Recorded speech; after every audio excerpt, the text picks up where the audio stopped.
Good evening, everyone. Welcome to ASU Arcadia here in Phoenix, Arizona for Varsity Sports' inaugural men's GCU club hockey game here between the GCU Lopes and their rival, the Arizona State Sun Devils. I'm Connor Manning alongside Josh Jones tonight for this contest. And Josh, it's a rivalry game, should be a big one. Yeah, looking forward to it here. First matchup for these two teams coming in here at Arcadia Ice Center. It's going to be a real good matchup. Rivalry game here. ASU and GCU both kind of looking to build on their seasons as a whole heading into the next few games here. Josh, both these teams coming off of Christmas break. Last two games for each team. Arizona State got swept by their rivals in Tucson. GCU went all the way up to play Minot, the number one team in the country. They also got swept. So they're looking for some wins right now.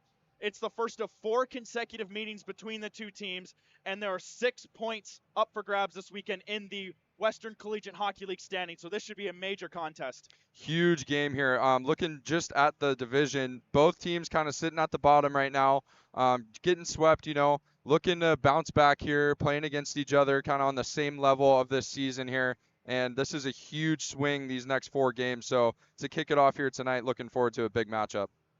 Grand Canyon University is going to need a lot of production from their top 2 point getters, Hunter Schmitz and Benjamin Oakland. Schmitz leading the team with 7 goals, 12 assists, 19 points. Benjamin Oakland second with 5 goals, 8 assists, 13 points. They are without their third leading point getter and leading goal scorer, Jacob Cummings. He's had a leg injury since mid-October. He's not good to go today, so they're really going to need those two to step it up tonight. Yeah, you look at Jacob Cummings, 8 goals, 4 assists, total of 12 points on the season. That's going to be a huge loss heading into this game here. So we're going to need a big performance here from Hunter and Benjamin, looking to lead their team kind of to a big victory here in this part of the season. Last year was the first ever time since they joined Division I that the Grand Canyon Lopes defeated the Arizona State Sun Devils. In a 6-game series, the Lopes won 4-2. ASU had won the first 2 games at home, and then GCU ended up winning the next 4. So a great improvement for a team that's trying to build their program up. They're on a bit of a decline after their best season in history last year. I got to speak with Daniel Roy before the game, and he says the number one thing that they wanted to do is they wanted to make this a rivalry. They wanted to get over that hill, get that first win. They were able to get a few more, but he doesn't want them just looking in the past. He wants them to use the past to build up to tonight. Yeah, and I had the chance to speak to ASU head coach Austin Klein.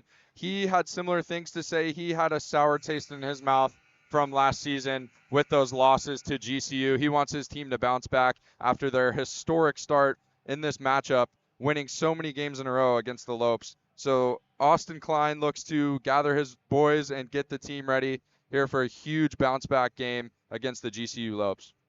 The Sun Devils won the first 10. GCU has won the last 4. It should be a great game here at ASU Arcadia. Connor Manning alongside Josh Jones on the broadcast for Varsity Sports. We're going to step away for a few minutes. We'll be back right before puck drop. Hello, friends. Vince DeLisio from the Varsity Sports Show. Thanks for allowing us into your lives every Saturday from 8 to 10 a.m. These are tough times globally. We see it just as you do. We recognize difficulty, and while our jobs as journalists is to report news, we choose positive, uplifting stories that can inspire you, make you think, make you smile. We thank you for listening to the Varsity Sports Show.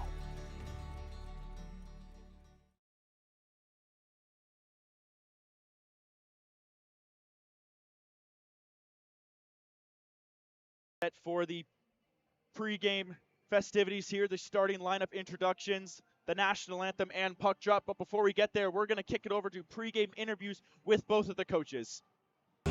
Connor Manning here with Coach Roy of the GCU Lopes hockey team. Coach, you're 5-5 in your last 10 games following the unideal start to the season. What has your team been doing right to get to this point? We're just sticking with the process, working hard, buying into it. It's been a long break.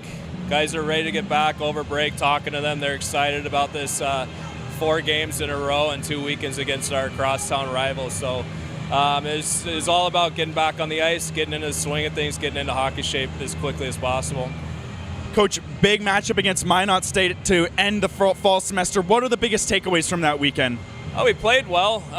Some of our skill guys were out of the lineup in injury, and those guys are back now. And And I mean, we played hard. We kept it close. We had a good Friday game against them, and then that team also had a really big performance against the NCAA Division I, Colorado College and University of Denver. So it kind of speaks volumes of we can play with those guys, they can play with those guys. So it's fun to play the top teams. We try to do that, and we did our best going up into a hard place, and all we can look at is what we can do to build off it. We did a lot of video off of that game because of what we did well. Coach, final question for you. As you mentioned, 4 games in a row against a rival. Won your first ever Division I game against this team a year ago, ended up winning 4 straight. How important is the weekend, not just for the conference standings, but also for the rivalry? A good rivalry is a game that anybody could win, right? It's not one-sided, and I think that was the goal last year, was get this to an actual rivalry, not where we're trying to climb the ladder and catch up to these guys. So it was good and nice to see that we got that. Doesn't mean that we're going to be on the same track this year. We can't overlook where we are right now and think that it's going to be the same as last year. So it's going to be fun. It's always a physical battle and a spirited battle, but it's important for hockey in general, just right here in the Phoenix area, to have our school competing with the big schools around us, for sure. Coach, thank you so much. Yep, thank you. Appreciate it. And now we're going to send it over to my colleague Josh Jones, who conducted the interview with ASU head coach Austin Klein before the game. Hello, everyone. This is Josh Jones with Varsity Sports. I'm here with Coach Austin Klein. Coach, what is your kind of main goal heading into this first matchup with GCU here? We're coming off a long break. I think both teams are. Both teams have come off a 4-week break here. For me, it's just getting the compete level. It's gonna be a little bit sloppy, being that we've been off for 4 weeks. But it's gonna come down to who wants it more tonight, and this little rivalry that we've built over the last couple of years. This point in the season, kind of what are you looking to build upon team-wise? You've had some ups and downs. What can this game kind of provide you guys? I think it's just a good start to our second half. We're kind of in that bubble spot right now and for the national tournament, and we're really looking to press forward and solidify our spot for St. Louis and Nationals come March. Gotcha. And then last one for you, coming into this game here, road game, how big is it to get one on the road before you head back to Tempe in front of the home crowd? We look at it one game at a time, one period at a time, and especially in this building, GCU usually puts a good crowd in for these ASU GCU rivalry games. So I think the biggest thing up for us is getting on the board first and winning each period one period at a time. So perfect. Thank you guys.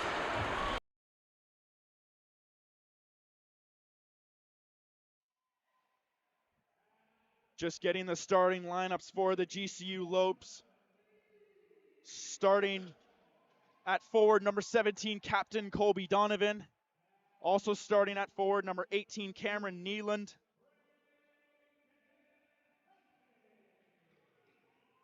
Braden Husby joining that line as well for the Lopes. Looking to get back into the win column. They'd had a successful stretch, winning 5 of 8 games. Then they got swept by Minot right before the break. Looking to build off of that weekend against the number 1 team in the country and take it into tonight's game. But Josh, one of the big things that GCU has to improve on is their power play. Scoring only 11% of the time, you have to have more production. Power play is huge. 11% is just not going to cut it tonight in front of this home crowd. Hopefully they can get that power play back on track here and get some extra points on the board. Another thing is their defense. They're giving up an average of 4 goals a game. They got to be a little bit better in the defensive zone, keep the puck out of the net, give the offense a chance to score goals as well. Yeah, it's always important to keep the ice tilted in your favor. You never want to be stuck in your D zone. So Lopes are looking to get out of those habits and get back on track here, getting some offense pushing on. Averaging nearly 3 goals a game. It's there. The offense is there, but the defense is what has been troubling them at times. And as we kick off the new year here in Phoenix, Arizona, we are getting set for the national anthem and puck drop here on Varsity Sports Live.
Starting in goal tonight for the Arizona State Sun Devils is number 37, Nicholas Benaldi. Nicholas Benaldi is making his first start. He's making his 5th start of the season. He is posting a 4-0 record. He has a .966 save percentage and a .086 goals against average, which is really, really good for a goalie.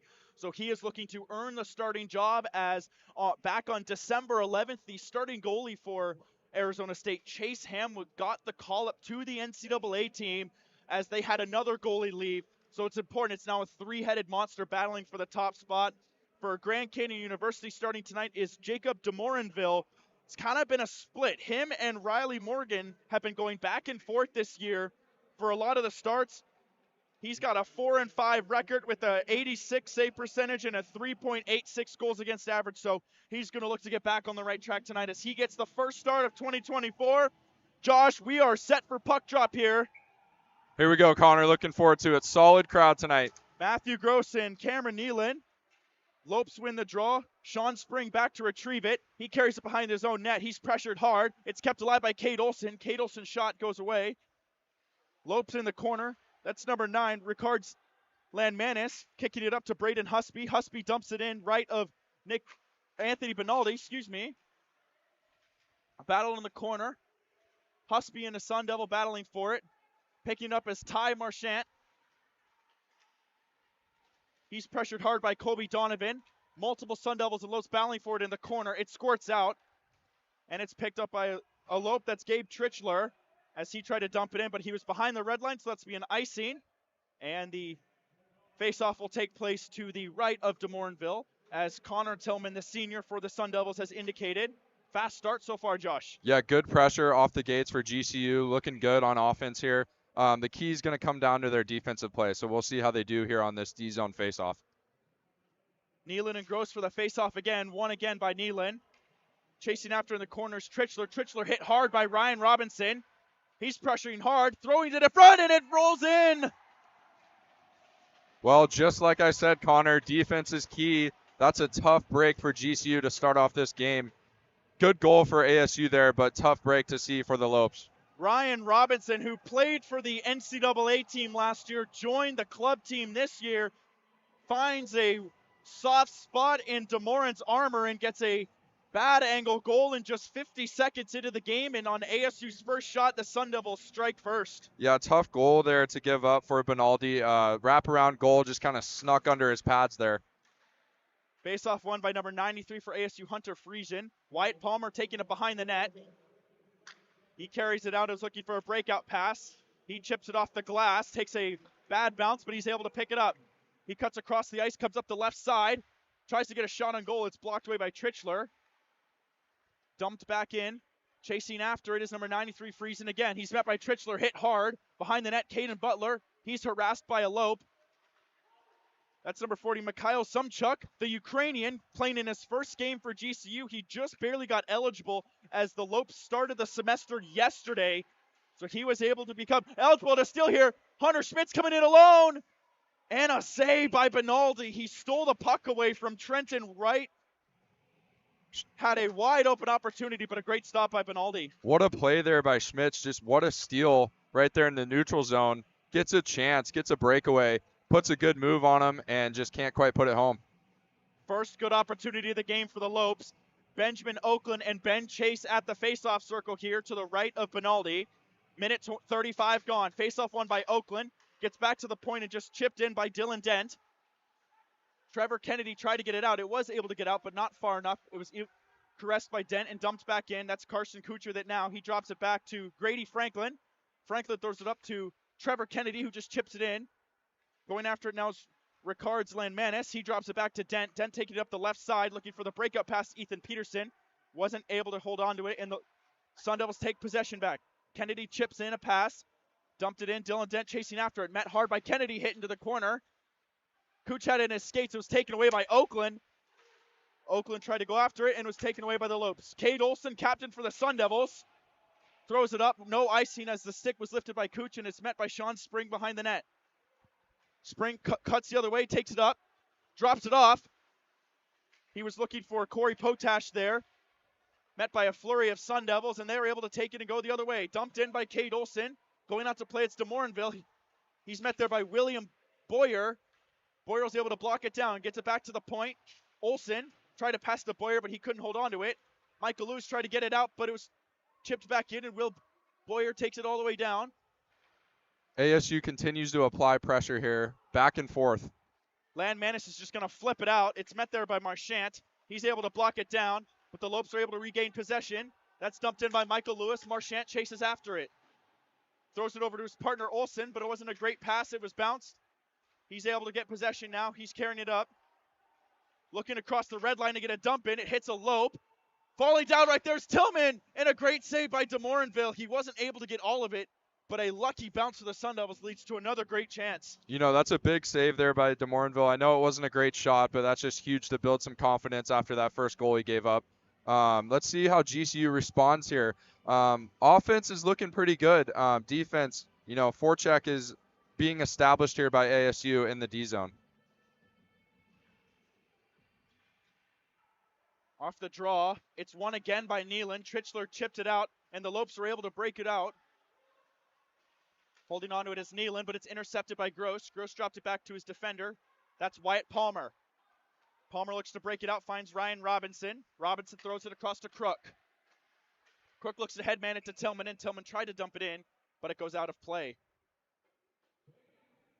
You know, Connor, after this first couple minutes here, what I've noticed the most is just the ASU forecheck causing some issues for GCU. Their offense is usually kind of their strength, and ASU seems to be applying some pressure here.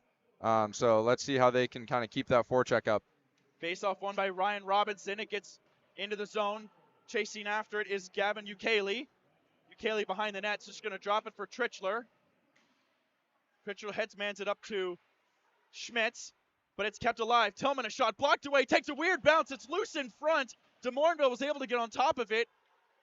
And here come the Lopes going the other way. That's Booker Shakalias. Throws it across. Shakalias. Oh, what a save made by Benaldi. An extra shot, and that's going to be answered by Crook. What a save there. I mean, what a move. If he could have got that puck just lifted up just a little bit over his pad, he would have had a goal there. But what a great, great save by Benaldi. I believe that was Schmitz that had headmanned it over to Shakalias. But like you said, a great save. Tried to make a move to go to his backhand, and he shuts the door. Face-off won by Schmitz. Dylan Dent tries to get it on goal. He does, and it's swallowed up by Benaldi. And another face-off. Schmidt's having a pretty solid start here for GCU off the gates. Had a great opportunity early on with that breakaway. Great pass there. Face-off won this time by Friesen. Behind the net's Franklin. Franklin tries to get it out. A scrum near the blue line. A few Sun Devils. This time they are able to get it out. That's Carter Newland, the freshman. He's looking for a play. He's just going to end up lightly chipping it off the boards into the GCU zone. Chipping after it's Landmanis. Landmanis met there with pressure. He's able to get it. And it's cleared out. Oh, nice keep in there by Franklin. Newland met with pressure, holding it near the GCU blue line. He circles back and headmans it to Trenton White, but he was met there with GCU pressure. Stumped in by Sean Spring. Bouncy puck gets to Benaldi. It's headman up to a defenseman. That's Grady Franklin. Here comes Carter Newland coming in on a 2-on-2. He's just going to dump it in. Ben Chase chasing after it. Drew Robinson, the GCU defender, is able to clear it over to his partner Spring. And GCU gets the breakout. Coming up the left side. Dumped in by Ethan Peterson. The battle of the 15s. Tristan Tubokol and Ty Marchant. Marchant comes out with it, able to evade some pressure. He's carrying it up. He likes to carry the puck. Finds Carson Cooch coming up the right side. Doesn't have the angle. It's swatted away by Robinson, who throws it up the left side. Ethan Peterson, the winger. He's going to hold on to it and take the pressure from Kennedy. Cade Olson at the point, finds Marchant. Marchant looking for an angle, makes a nice move, makes another nice move, throws it in front. Rebound loose. DeMorinville makes two great saves. Marchant keeps it alive down low. Robertson chasing after it. Ben Chase makes contact. Ethan Peterson up along the wall, and he just airmails it out. It's met by Marchant, who throws it right back up to Cade Olson, his partner. Olson drops it to Chase. Chase to Cooch, tries the one-timer, takes a weird hop. DeMorinville's able to make the save. Lopes try and clear. That's number 19, Caden Henriksen. He is able to get it out, but Olson along the wall chips it right back in. Physical down low in the corner. Olsen throws it up. It's picked up by Trichler. Trichler throws it across to number 20, Ukele. Ukele throws it up to Henriksen. Henriksen coming up the left side, tries to drop it. Was unable to at first to get it to Michael Lewis, but he was able to, and Lewis had a decent shot out of the ASU zone. Now another battle in the neutral zone. Physical so far. Big hit there by Carson Cooch on Corey Potash, holding it behind the nets. Connor Crook, the senior, looking for a play to develop. Sean Phillips is just going to take it and try with speed. Gets past Lewis, coming up the right side. He'll be met with pressure, and he is by Landmanis, but he's able to get the puck in. Dylan Dent trying to throw it right back out, and it's able to get out, but Ryan Robinson was right there, but unable to keep it in. Seeing some physicality start to happen here. Landmanis with a great hit right on the blue line. And let's go back to a couple chances that ASU had earlier on. A couple great saves for DeMorinville and a great clear by Sean Spring to keep this game at 1-0. ASU getting a lot of opportunities. Not exactly clean shots, but they're getting them on net. Following the face-off, GCU defense has it in their own zone. Sean Spring looking to try and break it out. It's blocked down. Ryan Robinson with an opportunity in front. It was blocked away by Dent. Sean Spring just going to hold on to it, looking for a play. He drops it back to Dent. Dent behind his own net, throws it off the boards, chipped out, and into the neutral zone. Matthew Gross going after it. He holds on to it. Met there by Nealon. Looking for a shot on goal. It was blocked away. That was Husby. Good block there by an ASU defender along the half wall. Ryan Robinson going to hold on to it, just chipping it back to the other side. Trenton White wasn't there. Hunter Schmitz gets hit by White. It's cleared out, going down. The call is an icing if he could beat him there, and Sean Spring does. So the Sun Devils will have to stay out. GCU could get a change, and then following the icing. Yeah, Trenton White with a great block there. That was a good shot opportunity for GCU, and Trenton White stood right in that lane and took that block. Schmitz, Simchuk, and Chuck Elias out for the Lopes. Faceoff's won by Robinson. Tried to get cleared up by White, didn't get all of it. It's kept in by Ukele. Ukele lost it. It was cleared right back out. Icing is called. And that is what they call. Although there is a dispute by the Sun Devils who think that Trichler could have gotten there and they would want it at center ice. Looks like they're not going to get that, and it'll be another icing for ASU. Yeah, that was close. That puck was slowly moving to that goal line there, but I think it was a good call by the refs. This time to the right of Benaldi. They change up the centers. It's Simchuk who's going to take it. He wins it. Schmitz throws it back to Trichler. Trichler's shot on goal goes wide. It had eyes. Schmitz dumps it back to Ukele. And the Lopes have possession now. Quickly lost and chipped out by Tillman. Blocking it down is Trichler. Trichler throwing it across to Simchuk. He's met there by Olsen, and they battle along the half wall. Taken down. Chuck Elias throws it to the point. Blocked down. And here comes Connor Tillman for ASU. 2-on-2. He's coming up the right side. He's got a heavy shot. Throws it on goal, high and wide. Takes a weird bounce, threw it up to the middle. Able to get cleared out. Ty Marchant throws it across to Olsen. Olsen chips it off the boards, chasing after it's Friesen. Friesen trying to get around Trichler. Trichler taken down, and Friesen's going to go.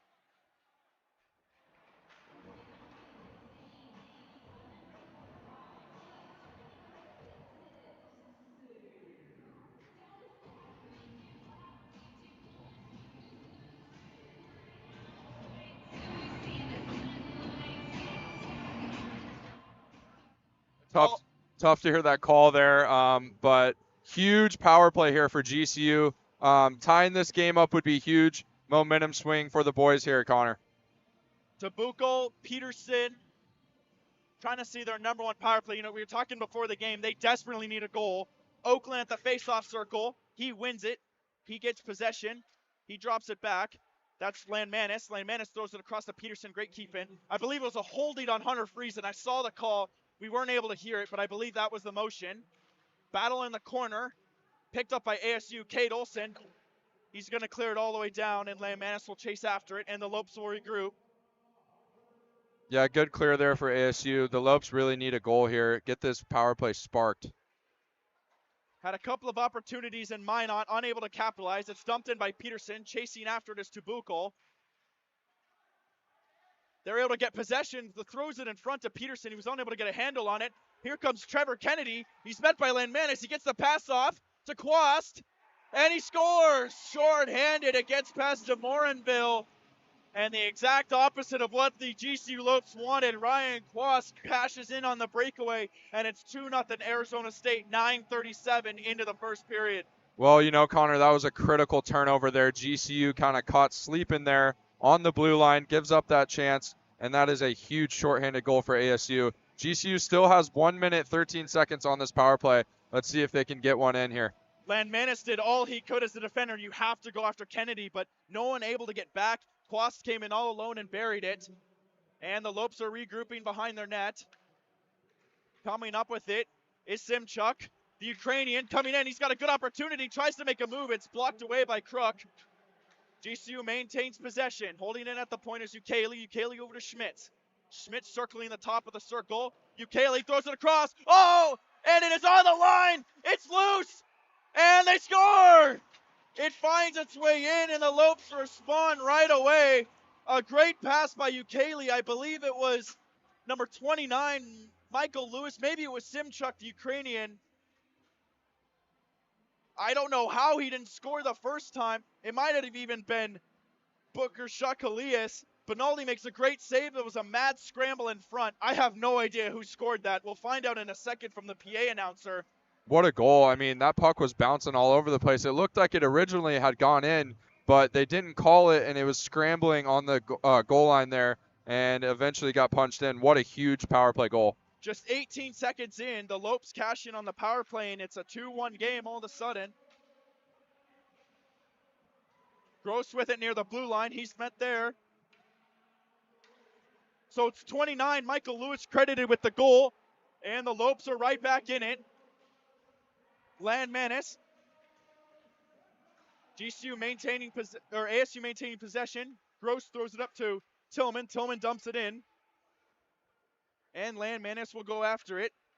Michael Lewis, that's his third goal of the season. Scored on the power play 18 seconds after ASU scored shorthanded. So it's 2-1 here at AZI Arcadia. Ryan Robinson with it in his own zone. He throws it across to Ty Marchant. Marchant had his pass blocked away. He's able to regain possession. That was Caden Hendrickson. He throws it up again. He was looking for Robinson. No contact made. That'll go for an icing. And we'll see where the Lopes want the face-off. Yeah, big goal there for Michael Lewis out of Arvada, Colorado. Huge, huge, huge goal. You know, not really seeing him on the score sheet so far this season, so that'll be big for his confidence heading into the rest of the year as a junior. Face-off to the left. It's won by Robinson. A scramble near the face-off circle. ASU able to get it. Battle along the wall. Spits it out to Connor Tillman. Tillman just dumps it in. He was challenged by Sean Spring. Drew Robertson throws it across. Robinson in a battle in the corner with Potash. It's up to Henriksen. Henriksen just airmails it across ice. Off the boards. Olsen right up to Ben Chase. It goes off his foot and into the zone. Drew Robertson able to regain it. Cameron Nealon's breakout pass was blocked, but it went right to Robertson. Robertson has it in the corner. Tried to throw it over to Donovan. ASU has it. Tipped down by Chase. Nice block away by Ukele. Marchant able to hold on to it. Makes a nice move. Cuts in. That's Trevor Kennedy along the wall. He dumps it in. Chasing after it's Cooch. Cooch battling there with Ukele. Sun Devils have possession along the wall. Ben Chase trying to maintain puck possession. Shot on goal by Crook. Right into the chest of DeMorinville. And no rebound. Seems like the ice is tilted pretty evenly so far. GCU bouncing back there, but ASU looks to apply some pressure here. They've got the puck back into the O zone and shot on goal there to set up this face-off. The shorthanded goal by Ryan Quast. That was his second goal of the season earlier on in the game. So depth scoring for both sides early on in the first period. Chase threw it in front. It gets to Crook. Crook tried the shot. It goes wide. Bounces to the other side. Met there by Palmer. Palmer's just going to chip it in, but it's Ukele who's able to hold on to it. Gets past Cooch. Circles past. And Trichler's able to take it up. Nice breakout pass to Oakland. Oakland chips it away looking for Peterson. Met there by Palmer. He's able to block it away. Kennedy along the wall. Tried to dump it in. It was blocked away. A battle. Well, he had Peterson there, but Peterson just wasn't quite there for that pass. Ben Chase up the middle. It's a 3-on-4. Kennedy tries to throw it on goal. It stopped. Rebound, another great save by DeMornville. He spat that rebound right out to Cooch, but able to make a great save. Lopes with possession behind their net. Looking for a breakout pass is Ukele as they make a change. Ukele throws it up to Benjamin Oakland. Oakland, one of the guys we talked about, needing to see some production from him tonight. He just chips it in. Met there is Carter Newland. He's going to try and take it himself, and he does. And it's a 3-on-2, 2-on-1. Friesen, blocked away. Great play by Landmanis. Able to prevent the pass from getting across. Franklin throws it across to his partner, Trenton White. White shot gets through, and it's stopped by DeMorinville. Loose puck in the corner, picked up by Schmitz. Schmitz finds Simchuk. Simchuk one-on-one with Grady Franklin. He's looking for a play. He's just going to stop along the half wall and chip it in. Schmitz chasing after it, met by White. White throws it back. Newland makes a move, cuts to the middle, and here come the Sun Devils yet again. 4-on-3. Franklin with it, hit hard by Sean Spring. Thrown across by, I believe that was number 7, Caden Butler, the freshman. Butler hit by Spring. Spring's able to take the puck away from him. Circles behind the net, taking it up the right side. He's looking for a play. Tries to get past John Murphy, unable to. John Murphy gets a head pass. Coming in, circles back, throws it across, looking for William Boyer. And it's cleared out. Sun Devils maintain possession. Ty Marchant, nice move. Gets past Potash and able to dump it in. Drew Robertson, the Arizona native, gets hit hard, loses possession, but the Lopes are able to hang on to it. A back and forth game, both teams trading possession. Robertson with it again, coming up the left side. Drops it to Ukele, hanging onto it, harassed hard. Henriksen across to Potash. Potash entered the zone before the puck, made contact, and with 5:24 to go here in the first period, another whistle, this time for an offsides. Well, the physicality continues here. Pressure being applied. What a great sliding block earlier on there by Landmanis. That's a huge defensive play for GCU to keep this game a one-goal game. 5 minutes, 24 seconds left here, Connor. Let's see what they can do to close out this period. Face-off won by the Lopes. It's Trichler. Trichler tried dumping it in and was blocked. Ukele has it. He's just going to flip it in this time. Gets down low. Cade Olson retrieving it. He throws it across to Marchant. Marchant, a turnover in front. And Benaldi makes the save. Wow, it looked like he tried to go in between the legs there. Had an opportunity, just couldn't quite get it past the goaltender there. Great opportunity for GCU. Braden Husby, the junior from Sioux Falls, was glad to take that turnover, but unable to get it past Benaldi and a face-off. You know, I would have liked to see a little Chell dangle there, Connor. That would have been interesting to see. He had the time to do it. I think he didn't think he had as much time as he did. Coming now are the Sun Devils, a potential odd man rush. Robinson tries to make a move on the stop. Ukele well defends it. Nealon tried to drop it back. It goes off the side post. Lopes able to hang on to it. Carrying it out is Ukele. Ukele chips it to Husby. It's able to get in. Chasing after it. Kruk drops it. Picked up by Husby. Husby circling, waiting for a pass. He's just going to throw it right back in. Meeting it down low was Kobe Donovan. Donovan drops it back. Shot from the point. Loose rebound, and it just goes over. That was Tabuco with a grade A opportunity on the rebound. A shot from Dylan Dent at the point goes right into the glove of Benaldi and a whistle. And we got some extracurricular. That's Crook and Oakland getting into the nasty stuff here with less than 5 minutes to go in the first period. Well, Dylan Dent had a great opportunity on the backhand. That puck was kind of rolling on him. He almost went shelf with it, but just couldn't quite get it to go home. What an opportunity here. GCU's buzzing right now. GCU trying to sustain some pressure and tie this game here. They win the face-off. Grady Franklin chips it across. Great keep there by Landmanis. He chips it down to Peterson. Peterson circles to the net. No one there. Trevor Kennedy was trying to get it out. He does, but the Lopes retain possession. Ethan Peterson dumps it right back in. Trenton White for ASU chasing after it. He throws it across to his partner, Franklin. Pinned there by Tabuco. Peterson throws it in front. White has it right near the goal. He's able to hang on to it and chip it, but it's kept alive by Sean Spring. Great keeping by Spring. Peterson, nice twirl. Hit by Kush, but he's able to keep the puck in. Tabuco chasing after it. Ben Chase with it along the wall, gets stripped by Peterson, unable to get possession. Schmitz with it now. He chips it back into Tabuco. Tabuco battling with Chase. Chase loses it, and he loses a stick. Schmitz has it behind, throwing it in front. Unable to get it with Simchuk. ASU able to get possession and trying to get it out. Chipped along the wall. Kennedy unable to hold on to it.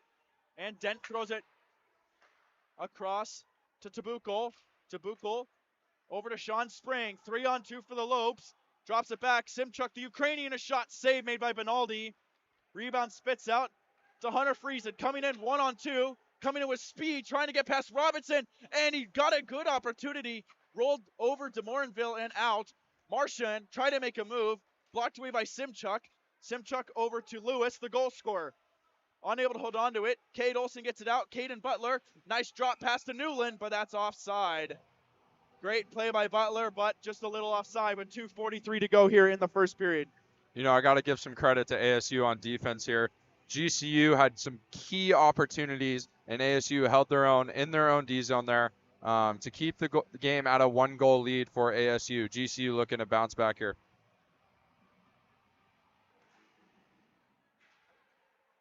Marchand dumps it in on net. It goes off the blocker of DeMorinville and out of play. So another whistle this time going into the GCU zone.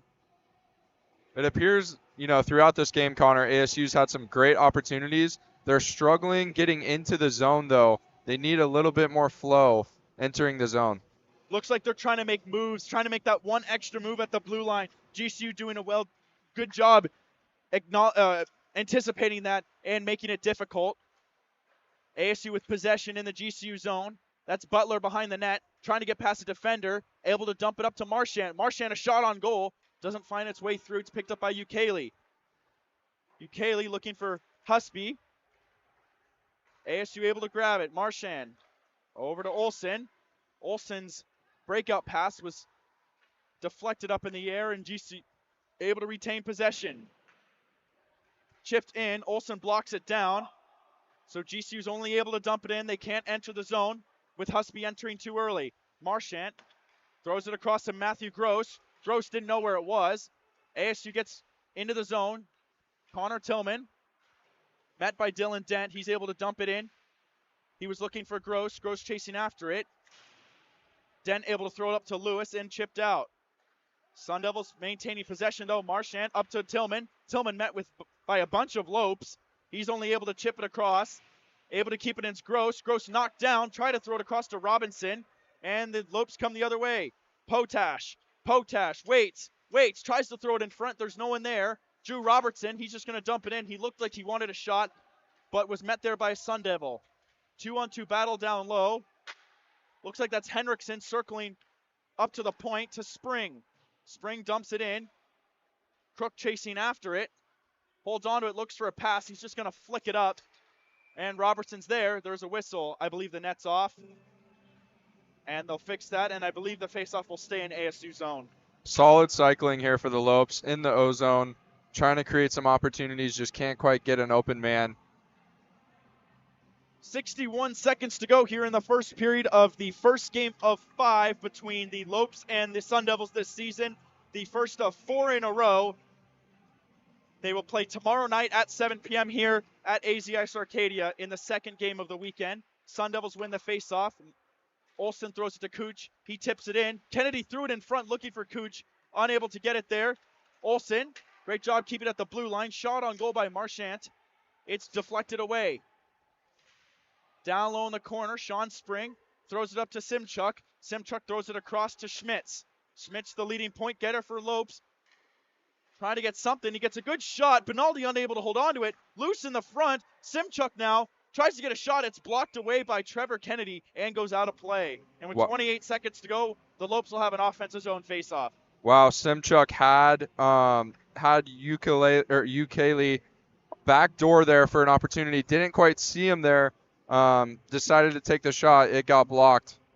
Great opportunity there for the Lopes. It's kind of a fire drill down low. Benaldi unable to hold on to it. Schmitz and Simchuk were there. Face-off won by Ben Chase.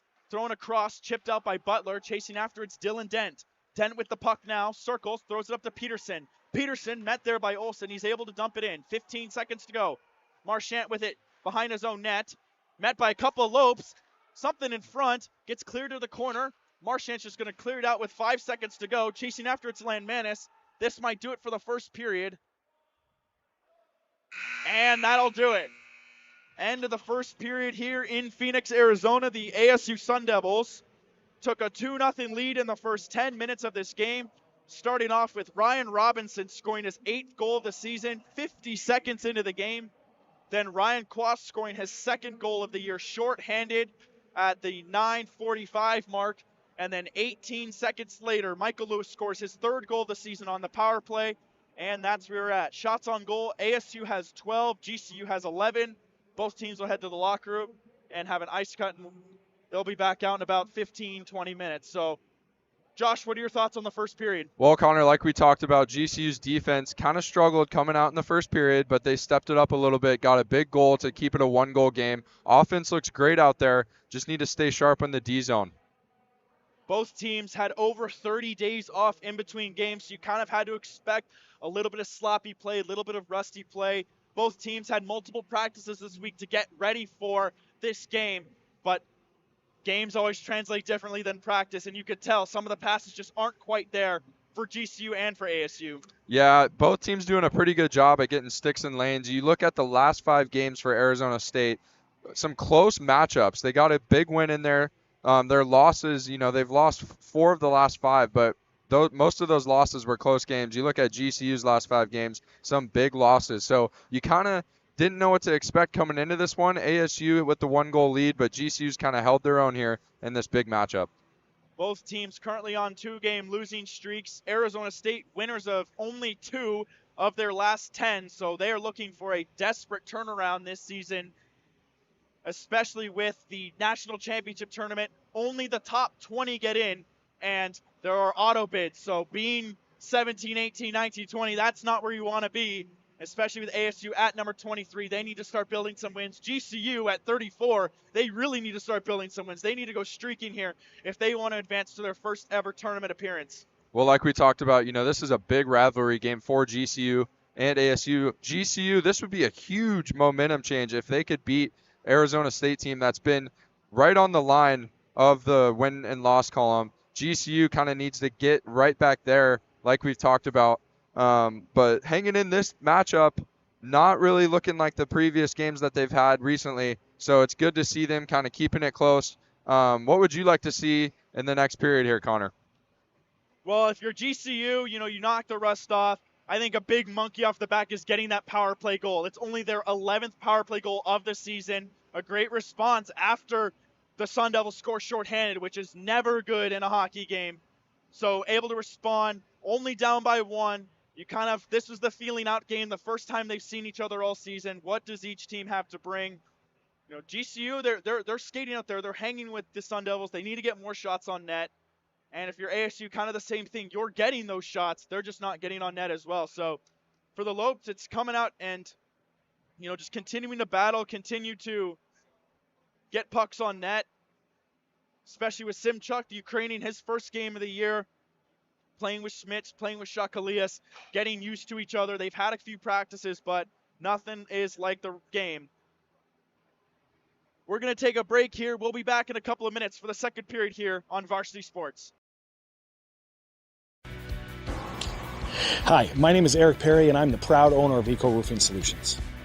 I've been in this industry for over 25 years, and I'm the current president of the Arizona Roofing Contractors Association. Our mission is to provide the absolute best customer experience, and we operate all over the entire state of Arizona. We will come out and provide a courtesy, no-obligation roof inspection to you, as well as an estimate within 24 hours. Our team is dedicated to providing the best quality product and workmanship, and we're here to serve you. You can call us at 480-695-7736 or check us out online at ecoroofaz.com. To learn more about us, you can find me on Instagram at YourBeardedRoofer or at Eco Roofing Solutions AZ. We are proud supporters of our community's youth and the next generation, and we would love for you to come and join the hashtag Eco Family today. Call Eric and his team at Eco Roofing Solutions, 480-695-7736, and they'll give you a fast, free, no-nonsense estimate. Tell them Vince sent you. What's inside you? Is it strength? Is it speed? Is it knowledge of the game? Unlocking the greatness inside you means digging deeper, running faster, and going further than you can on your own. Banner Sports Medicine High Performance Center trains the athlete in all of us with technology, techniques, and hands-on experience customized to you. See what you're capable of by unlocking the greatness inside of you. In 2019, the JV Sports Show podcast began with the idea of spotlighting young people in our community. In time, that podcast evolved into radio, television, and live stream, and through that evolution, new ideas have enhanced delivery, giving a stage to students both in front of and behind the microphone in Arizona and beyond. Thank you for supporting the Varsity Sports Show, now the Varsity Media Foundation, a 501c3 educational organization.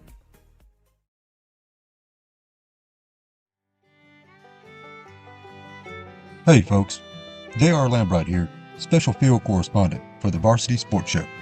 Join me every Saturday from 8 to 10 a.m. Pacific for JR's Texas Tales, where I share stories of Texans who triumphed over adversity and gave back to their local communities. Tune in for a bit of gritty edification on KDUS AM 1060, Arizona.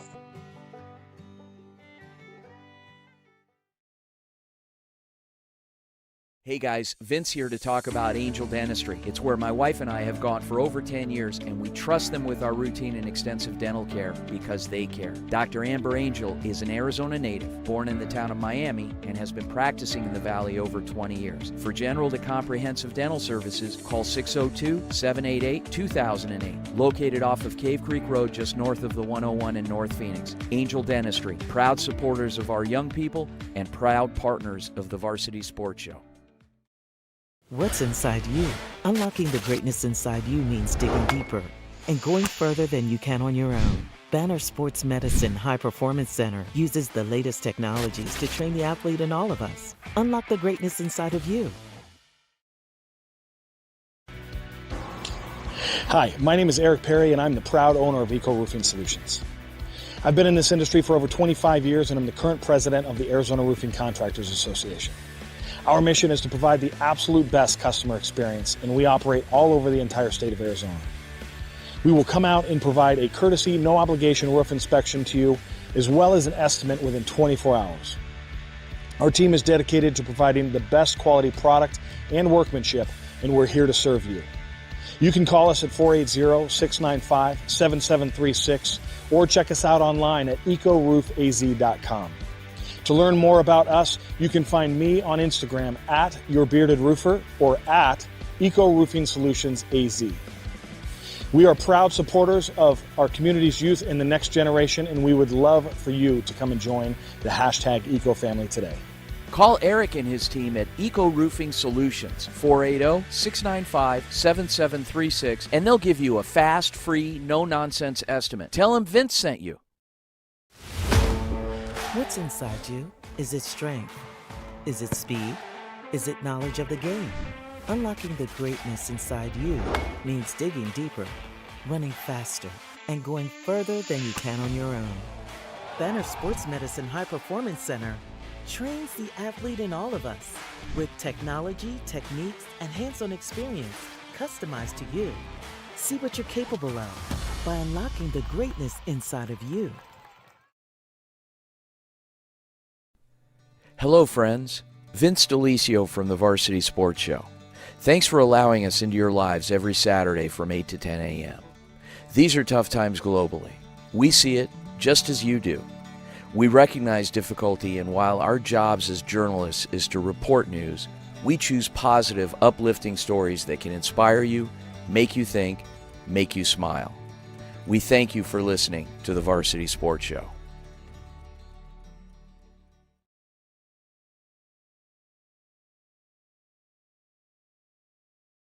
When you think of family restaurants and sports bars, think Bonfire. Bonfire is part of the Tempe landscape, supporting local schools. Join the Bonfire Booster Club Challenge. Mention Corona del Sol, Desert Vista, Marcos de Niza, Mountain Point, or Valley Christian, and that school's sports program will earn loyalty points. The winner after football season will earn a fundraiser at Bonfire. Come for the food and fun, support the community. Bonfire, open every day east of I-10 on Warner. Show your game ticket all day Friday and Saturday and get 15% off. 480-306-6801.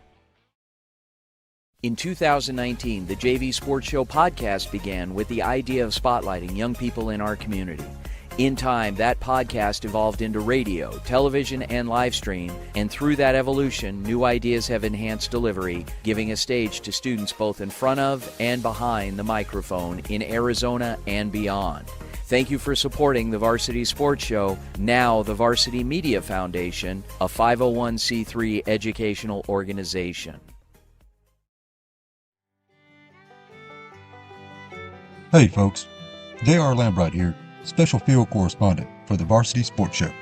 Join me every Saturday from 8 to 10 a.m. Pacific for JR's Texas Tales, where I share stories of Texans who triumphed over adversity and gave back to their local communities. Tune in for a bit of gritty edification on KDUS AM 1060, Arizona.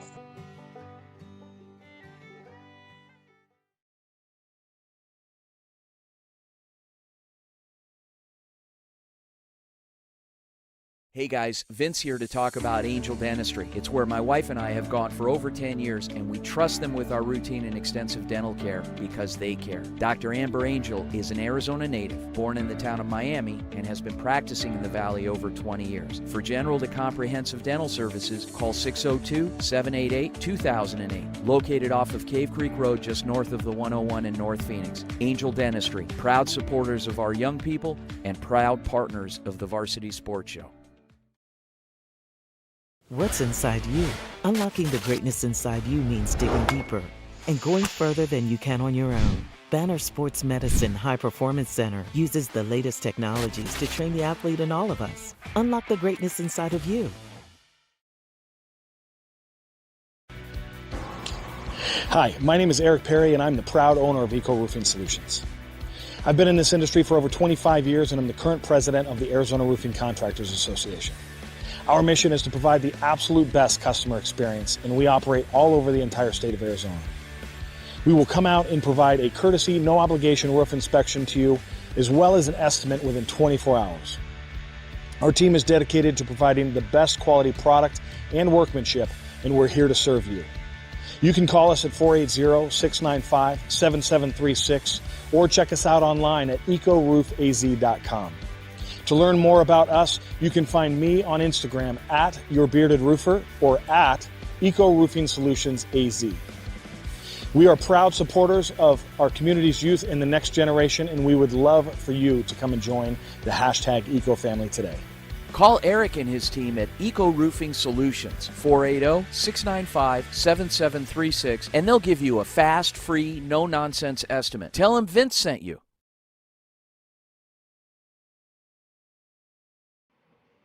Welcome back, everyone, to AZ Ice Arcadia here in Phoenix, Arizona for our debut matchup for GCU men's hockey here with Varsity Sports. I'm Connor Manning alongside Josh Jones here. First matchup of the year for the Lopes, hosting in-state rival Arizona State here. For those of you just tuning in, we are getting ready to start the second period. Arizona State leads 2-1 after one period. Ryan Robinson scoring his 8th goal of the year, just 50 seconds into the game to put the ASU Sun Devils up 1-0. Then Ryan Quast scored his 2nd goal of the year, shorthanded, right around the 10-minute mark to make it 2-0. But Michael Lewis of the Lopes scoring just 18 seconds later on the power play to bring the game within 1, and that is where we're at now. Josh, what are the big keys for the Lopes here in the second period? Second period, they really need to establish an offensive zone cycle like they've been doing in the first period.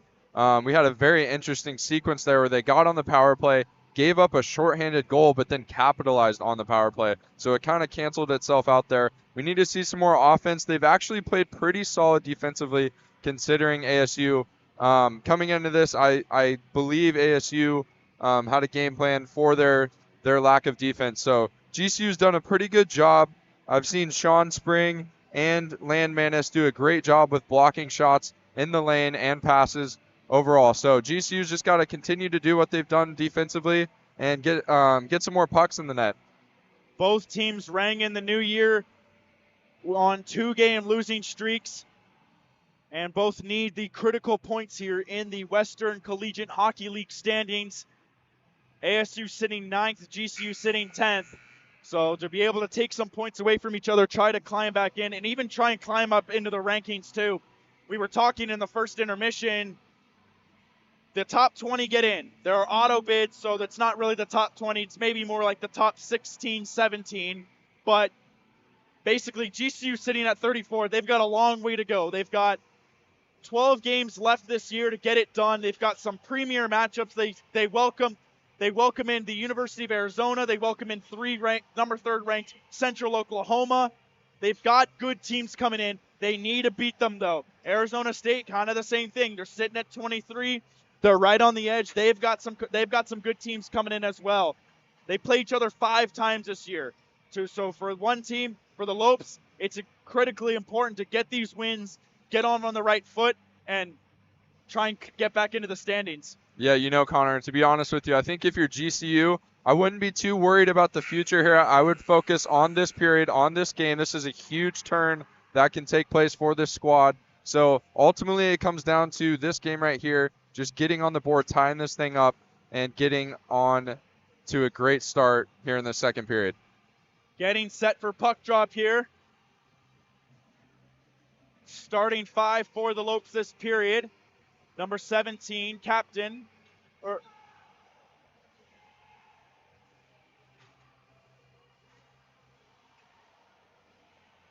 Real quick, Connor, I think for ASU, they've struggled getting into the zone. I think GCU's done a great job at holding them still at the blue line. So I want to continue to see that for GCU, holding them out of the zone at the blue line, continuing to break up passes. Donovan, Neeland, and Husby starting forwards for the Lopes this period. Springs and Landmanis back on D. Face-off won by the Lopes. It's dumped in by Spring. He's hit hard by Gross. Chasing after, it's Grady Franklin. Franklin throws it across to his partner, Trenton White. White headmans it up to Robinson. Robinson chips it, met there by Husby. He's hit hard into the boards. Gross throwing it back to White. White chips it up to Robinson. Robinson chips it into the zone. Chasing after, it's Landmanis. Landmanis holding on to it. Tried to throw it over to his partner. It's blocked down by Tillman. Landmanis able to get it back. Chasing after, it's Spring.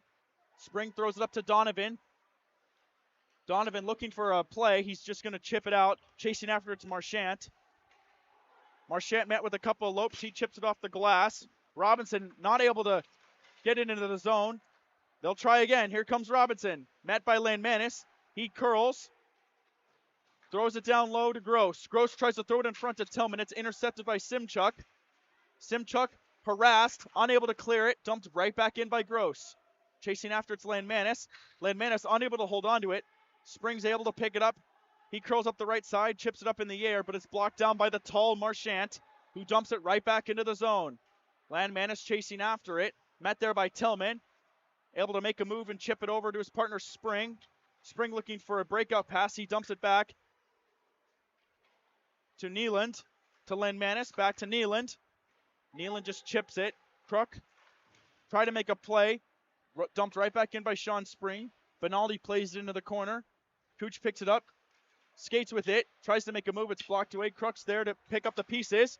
Trevor Kennedy. Big hit there. Dumps it in. Cooch between the legs up to Ben Chase. Chase throws it to the point. Crook walks it over to Palmer. Palmer unable to handle it. Has to caress it. Throws it on goal. Is looking for a deflection by Kennedy. Chipped into the corner, and Ukele now has it. Ukele, nice move. Chips it up to Peterson. Peterson up the half wall. Met by Newland. He's unable to hold on to it. The Sun Devils take over. Just over 2 minutes gone here in the second period. Palmer with it in the corner. Throws it up to Chase. Chase whiffed on it. Met there by some Lopes. A couple Lopes harassing him. Peterson's able to get it down low. Cook there met by Tabukol. And Cooch going after it now. Cooch Nice play by Dent. Stuffs it in the neutral zone. Palmer now comes in 2-on-2, tries to make a move. Running out of space, just throws it across. No one there to be able to make the play. Dent with it with lots of time. Tries to throw it up to Tabuco, and that will go for an icing, so the Lopes will have to stay on the ice. Looks like GCU's kind of getting hemmed into their own end here, hoping to bounce back on the O-zone here. GCU, I've seen a couple times where they've had opportunities to get it out, couldn't quite get it out. ASU doing a good job of keeping it in the zone here. Face off to the right of DeMorinville. It's Friesen and Oakland. Won by Oakland. Dent with it. Knocked down by Butler. Butler behind the net. Spins. Makes a couple of moves, but the Lopes defenders are able to take it away from him. It's Tabuco. Flips it up in the air. Chasing after it's Grady Franklin. Franklin curls. Goes the other way, and he'll take it behind his net. Off the boards. Tipped by Newland. Unable to hold on to it. There's Michael Lewis, the only goal scorer, but taken away by Newland. Newland coming up the left side, tries to get past Landmanis. Great defensive play. Lopes will take over. Unable to hold on to it, though. Grady Franklin at the point. Moves towards the net. A nice play there by Tabuco, who's been out there for quite a while now because of the icing. Unable to get a change. Michael Lewis tries to headman it to Tabuco. Just a little too far from his stick. He's the first one there to negate the icing. Benaldi, nice play behind his net. The transfer from UNLV, but the Lopes take it. Dipped in front by Lewis off a shot by Sean Spring, goes into the corner. Lopes maintaining some pressure now. That's Corey Potash. Curls it along the half wall. He dumps it behind him. He was looking for Henriksen. Throws it in front was Lewis. Taking it away is Newland. Newland headmans it to Butler. Butler loses it. But a bad pass by Spring. He had an opportunity there. The Lopes have it behind their net. Breakout pass, unable to hold on to it. It's Lewis. Lewis shot tipped. Cade Olson shot tipped by Butler. Marchant has it now at the point. Waits, makes a move, goes to the left side, makes another move, cuts inside, can't hold on to it. Sun Devils maintaining possession. That's Newland. Lopes take it away, get it up. But Marchant's able to dump it right back in. Sean Spring holding on to it. He gets the red and dumps it in. Goes past the net. Cade Olson retrieving it. Throws it right back up. Blocked away by Captain Kobe Donovan. Quast, the goal scorer as well. Chipped it in, but the Lopes keep it. Unable to get it out, though. Quast with it. He dumps it back in. Donovan has it behind his net. Chips it off the wall. Intercepted by Phillips. Phillips drops it back to Olson. Olson to Marchant. Met there by a Lope. Tried to make a move. It was blocked away.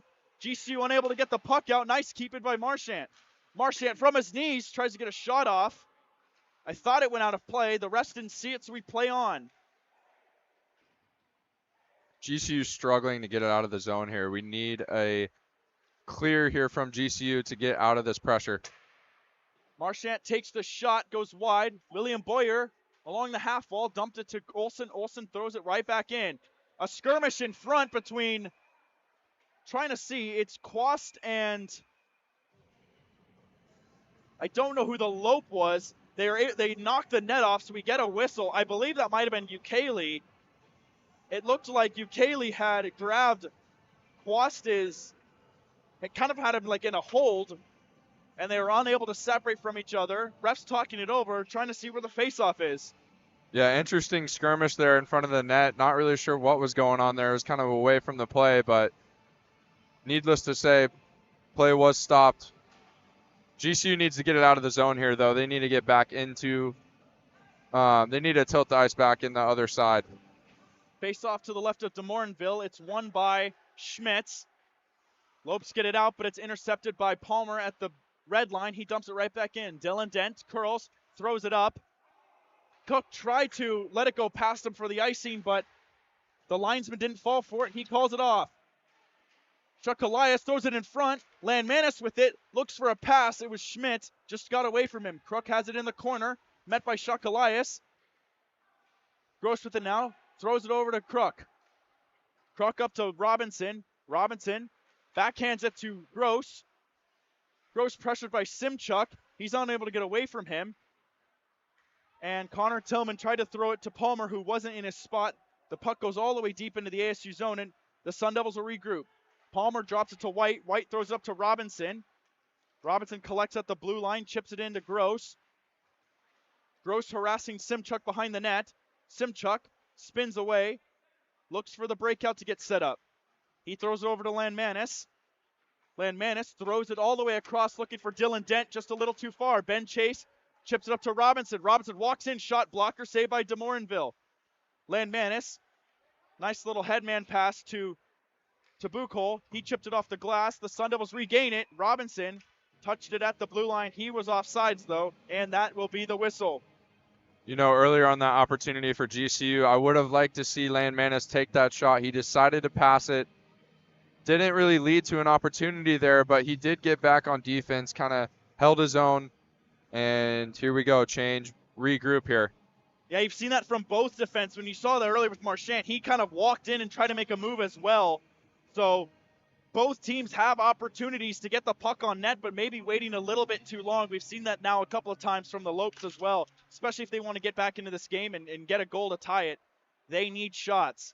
Spring throws it across, looking for his winger.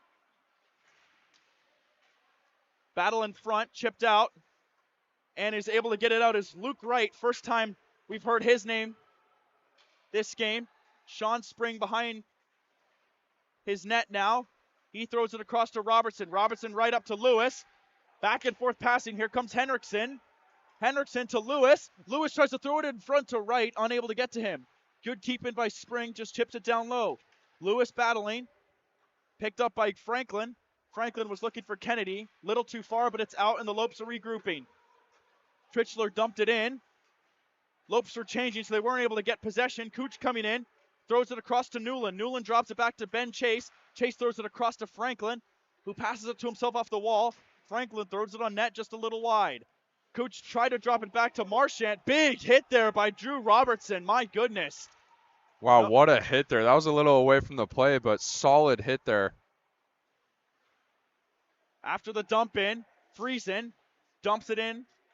Or excuse me, Newland dumps it into Friesen. Friesen throws it across to Marchand. Marchand a shot, and it's in. He just threw it from the point. DeMorinville fell. I don't know what happened. It finds its way into the goal. Ty Marchand scores his third goal of the season. 8:15 into the second period, and the Sun Devils reclaim their 2-goal lead. Yeah, that was an awkward-looking goal. Not really sure if it got tipped or anything. Hopefully, I mean, it looked like it might not have. That's a tough goal to give up. I don't know. It was tough to tell if that got tipped. Needless to say, tough goal to give up here, but plenty of time in the second period for GCU to bounce back. We'll see in a second if it was tipped, if the refs caught it. It looked like it was just an awkward fall.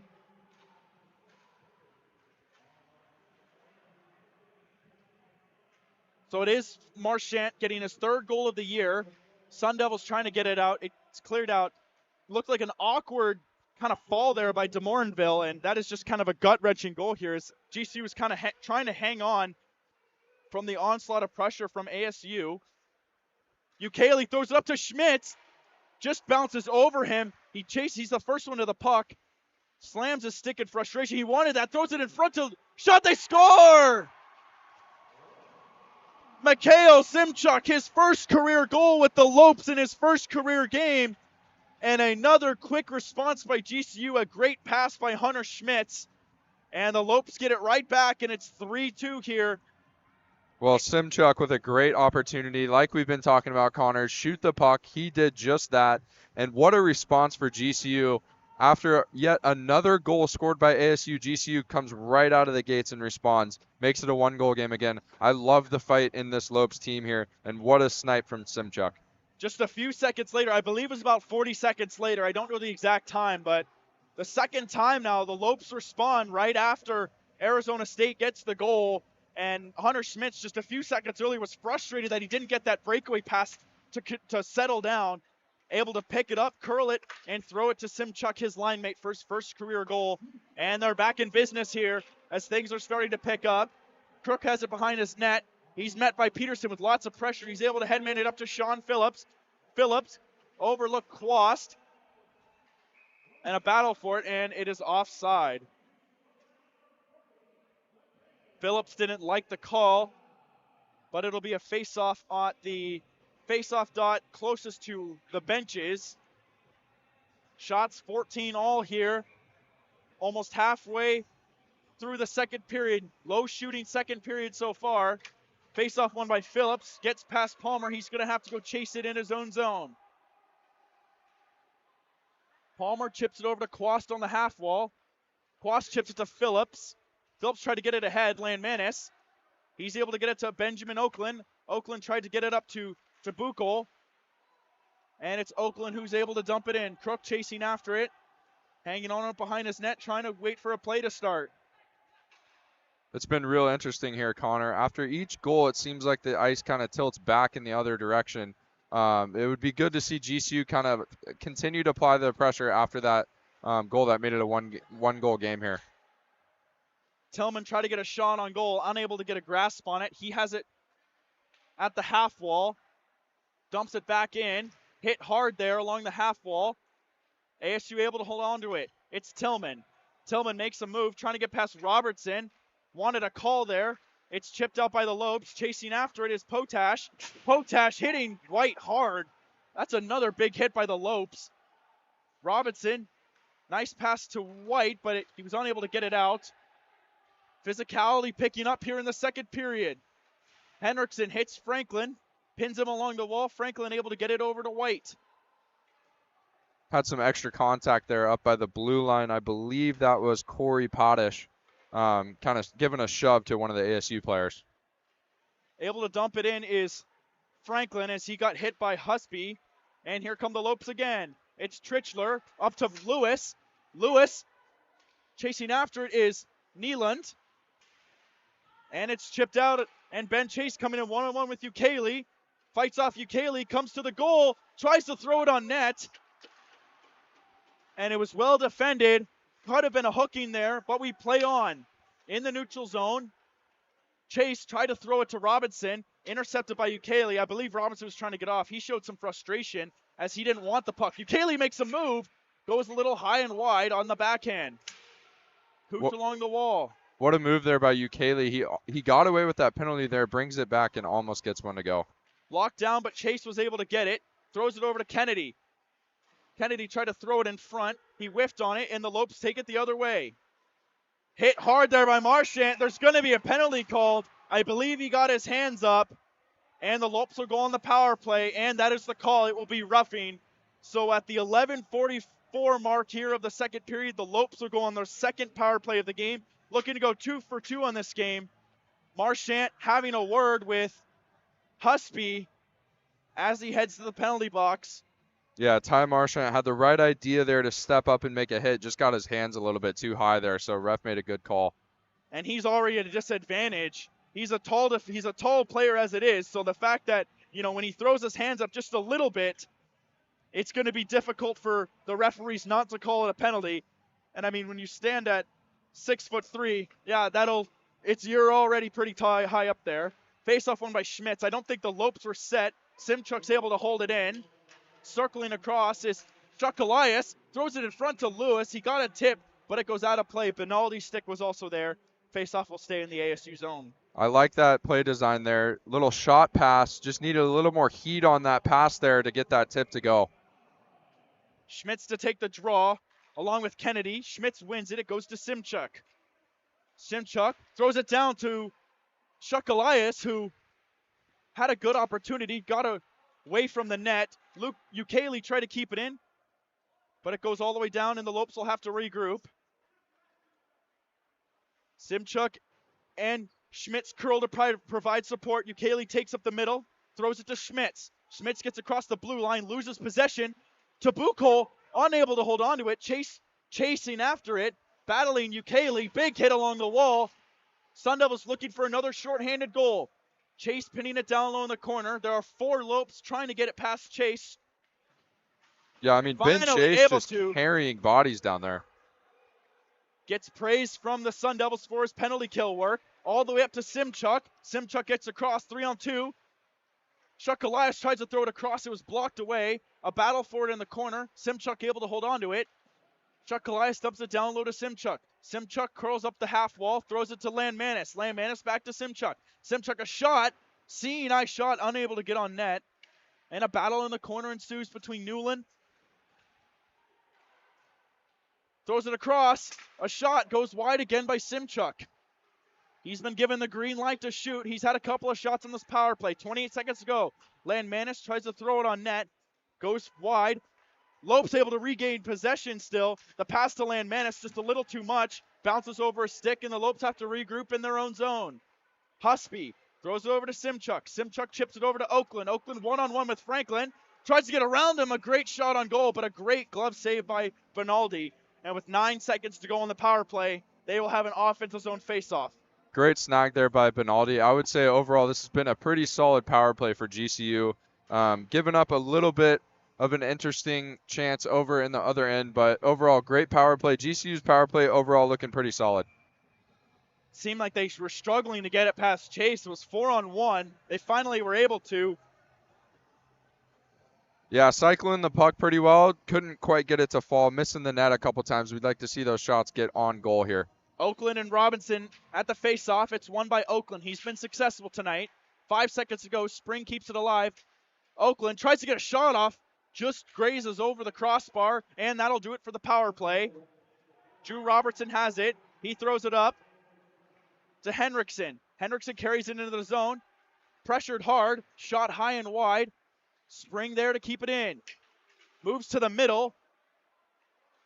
Henriksen tries to get it on goal. Peterson behind the net. The shifty forward has it at the half wall. He dumps it in. Cade Olsen behind the net. Chips it up. Looking for Tillman. Tillman needed a second to collect it. He's hanging on it. And he throws it across to Gross. Gross chips it up the middle. Not strong. Lopes able to hold on to it. Nice move by Henriksen. Henriksen gets a shot. Caught Benaldi by surprise. He's able to hold on to it. Palmer and Oakland having a little extra right in front of Benaldi. Oakland didn't want any of that. He wanted to skate away from it, and it's broken up. Yeah, that shot almost caught Benaldi off guard. Hendrickson with a little quick dangle there, and then a quick release. Almost caught him off guard. Nice shot there from Hendrickson. Henriksen and Palmer also had some few words going to their benches. Faceoff is won by Friesen, and it's cleared all the way out. Butler chasing after it. He's able to get it. Pressure by Landmanis. Met there by him and Dent.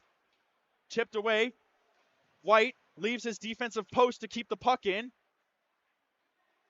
Potash tried to make a nice move. Unable to get it out.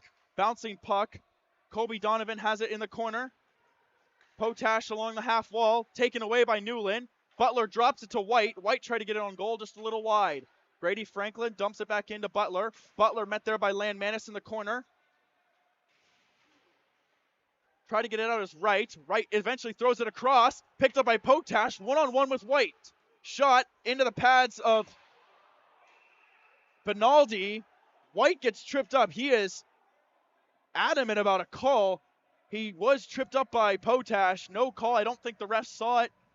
The net came off, and it'll be a face-off in the Arizona State zone. Yeah, very interesting situation there. It looked like a clear trip in front of the net. Not sure if the refs just didn't see it. I mean, I know it made the net come off. Looked like they were looking at it, but surprised there was a no call there. Head coach Austin Klein talking with the referee right now, trying to plead his case. Face off to the right of Benaldi.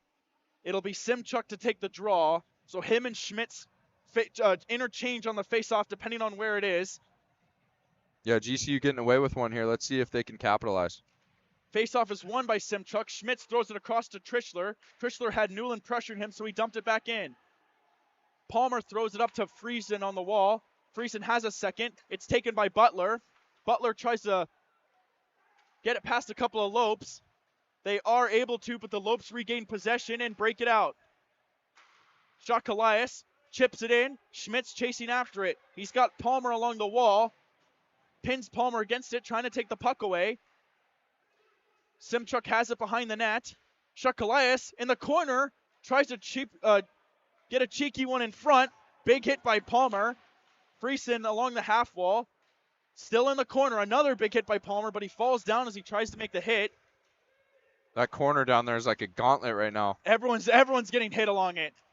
Battle is ensuing. Butler, he's tired. He's trying to get off. He tries to throw it on goal. He'll make the change. The puck goes wide. GCU tries to break it out. It goes into the neutral zone to be collected by ASU. Olsen up to Sean Phillips along the right side. Phillips met there by Robertson. He tried to throw it across. Marchand picks it up. He takes it into the zone. Marchand throws it in front to William Boyer. Boyer throws it all the way across to Olsen, who chases after it. Tries to get a shot. Little high and wide. Phillips unable to keep it in. Chasing after it. Throws it back to Marchand. Marchand to Boyer. Boyer gets hit hard. The Lopes come the other way. Olsen chips it up to Quast. Quast throws it across to Phillips. Phillips walks in, tries to get a shot. It was disrupted by Husby.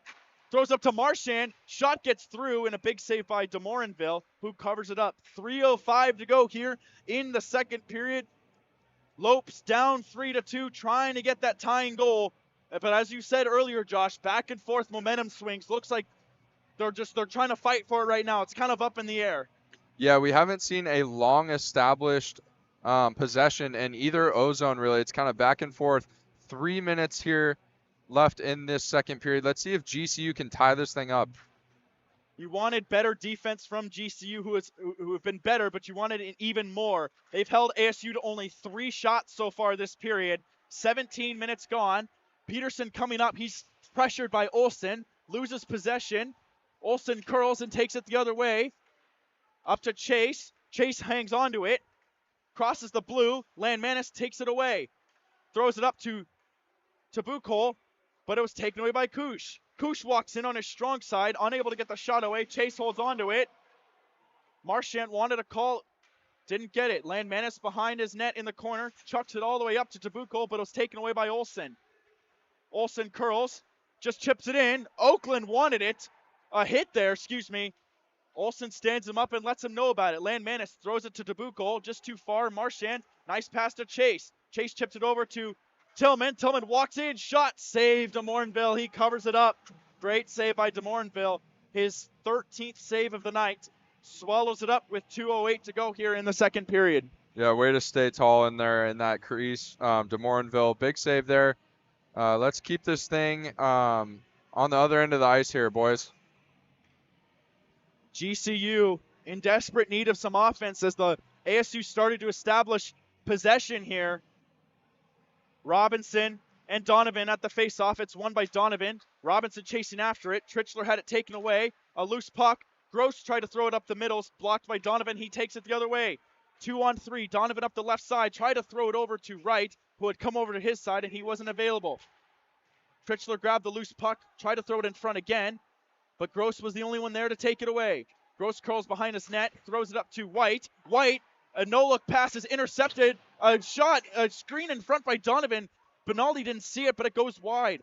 Gross behind his net. Tries to make a move. Chips it along the wall to Robinson. Robinson, another intercepted pass. Potash walks in. Shot save. Loose puck. Oh, what a defensive play by Robinson. Ukele had a wide open net, and he blocked it away. Another in front. Donovan throws it in net just over too high. Lopes getting that pressure now. Lewis tries to throw it across to Wright. Oh, what another save by Benaldi. Johnny on the spot. He swings over and makes the save. Nearing 1 minute to go. Lopes adding that pressure that they wanted. Landmanis across to Husby.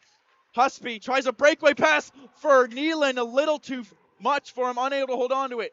Drops it to Lewis. Lewis throws it on goal, and Benaldi makes a shoulder save. Butler had it taken away by Husby. Lopes pressuring now. Nice move by Nealon. Another nice move. Here comes Lewis. 3-on-3 into the zone. Lewis a shot. Blocked away by Crook. 38 seconds to go in the second period. Up to the point is Dent. Dent walks. Shot. Blocked away. Never got on net. Palmer. A giveaway to Husby. Husby to Dent. Dent to Landmanis. Landmanis a shot. Off the goalpost. Husby tried to get it through and it was blocked. Lopes can't buy one right now with 20 seconds to go. A battle in the corner. Crook is able to come up with it. Headmans it to Newland. Newland makes a nice move, but he loses it in the process. Landmanis chips it in. Palmer chips it up to Butler. This could be an opportunity for Newland with 5 seconds to go. Shot, big save by DeMorinville with 3 seconds to go. 2-1. Another attempt at a shot on goal and a decent opportunity for the Sun Devils at the buzzer, but DeMorinville stands tall as we reach the end of the second period here. A chaotic last 90 seconds. GCU finally got that pressure that they wanted. and it came down to Landmanis off the goalpost, just inches away from the tying goal, but it remains a 1-goal lead for the Sun Devils as we head into the third period here. Well, Connor, I mean, just about anything and more you could have asked for from the GCU Lopes in that final minute. The only thing missing was a puck in the back of the net, but a great push there for GCU. They need to carry that momentum into the third period, and what a save by DeMorinville to close out that period. That could have been a huge swing for the Sun Devils. That Husby, Nealon, and Donovan line, that kind of like that grind third line type, they are able to sustain the pressure. They had the Sun Devils on their heels. Every pass ASU was making was being taken away. And GCU, like you said, they had everything they wanted except a goal. Shots on goal that period, 13 for the Lopes, only 5 for the Sun Devils. So GCU able to get pucks on net, as Cade Olson having a word with the officials. A couple of missed calls there against, like the Sun Devils thought they should have had, but they didn't get them, as kind of the other way in the first period. So a physical game, refs kind of letting them play a little bit. A lot of extra hits, a lot of extra shoving. Should be queuing up for a great third period. Yeah, some interesting breaks for both teams. I want to take a look at the shots on goal here. You got 24 for GCU. I got to give some props to Anthony Benaldi. I mean, he's standing in there tight for ASU. GCU continues to apply the pressure. Some grade A opportunities. We saw a lot of one-timer chances there. They were feeding Schmitz and Simchuk quite a bit. They just couldn't get it to fall there. And then, of course, Landmanis hitting the post. What a period. Let's see what we got in store for the final one here. Simchuk scores his first career goal for the Lopes in his first career game. He seems to be fitting in quite nice on that first line with Schmitz and Shakalias, and he had a couple of good looks on the power play. Lopes 1 for 2 now, trying to get another one right before, trying to hopefully maybe get another one and get another goal to tie things up here. We are at the second intermission here. We'll have the Zam cut. We will be back after the break for the start of the third period.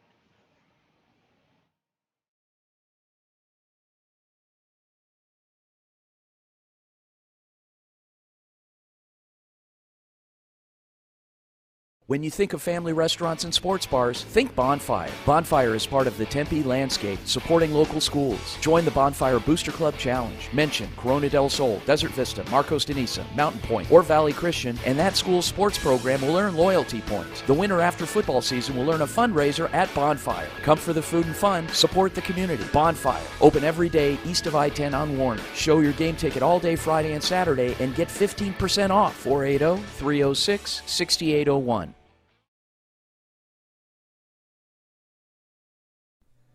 Hello, friends. Vince DeLisio from the Varsity Sports Show. Thanks for allowing us into your lives every Saturday from 8 to 10 a.m. These are tough times globally.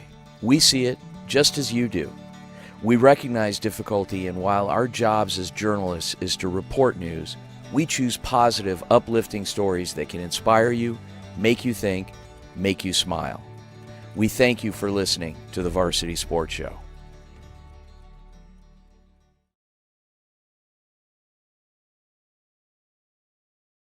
When you think of family restaurants and sports bars, think Bonfire. Bonfire is part of the Tempe landscape, supporting local schools. Join the Bonfire Booster Club Challenge. Mention Corona del Sol, Desert Vista, Marcos de Niza, Mountain Point, or Valley Christian, and that school's sports program will earn loyalty points. The winner after football season will earn a fundraiser at Bonfire. Come for the food and fun, support the community. Bonfire, open every day east of I-10 on Warner. Show your game ticket all day Friday and Saturday and get 15% off. 480-306-6801. In 2019, the JV Sports Show podcast began with the idea of spotlighting young people in our community. In time, that podcast evolved into radio, television, and live stream, and through that evolution, new ideas have enhanced delivery, giving a stage to students both in front of and behind the microphone in Arizona and beyond. Thank you for supporting the Varsity Sports Show, now the Varsity Media Foundation, a 501c3 educational organization.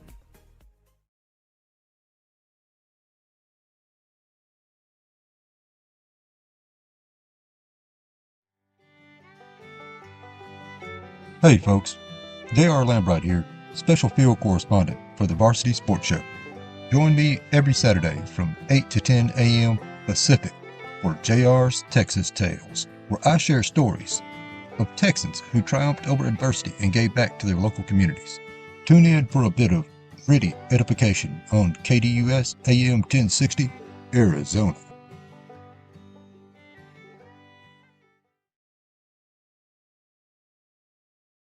Hey guys, Vince here to talk about Angel Dentistry. It's where my wife and I have gone for over 10 years, and we trust them with our routine and extensive dental care because they care. Dr. Amber Angel is an Arizona native, born in the town of Miami, and has been practicing in the Valley over 20 years. For general to comprehensive dental services, call 602-788-2008. Located off of Cave Creek Road just north of the 101 in North Phoenix. Angel Dentistry, proud supporters of our young people and proud partners of the Varsity Sports Show.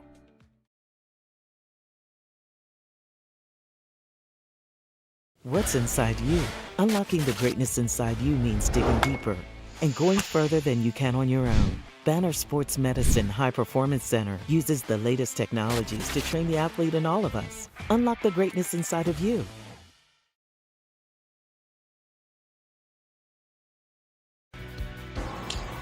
Hi, my name is Eric Perry, and I'm the proud owner of Eco Roofing Solutions.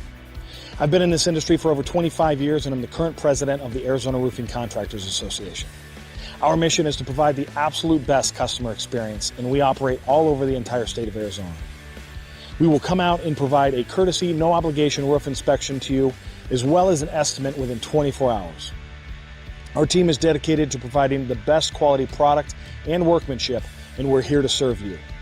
You can call us at 480-695-7736 or check us out online at ecoroofaz.com. To learn more about us, you can find me on Instagram at YourBeardedRoofer or at EcoRoofingSolutionsAZ. We are proud supporters of our community's youth and the next generation, and we would love for you to come and join the #Eco family today. Call Eric and his team at Eco Roofing Solutions, 480-695-7736, and they'll give you a fast, free, no-nonsense estimate. Tell them Vince sent you.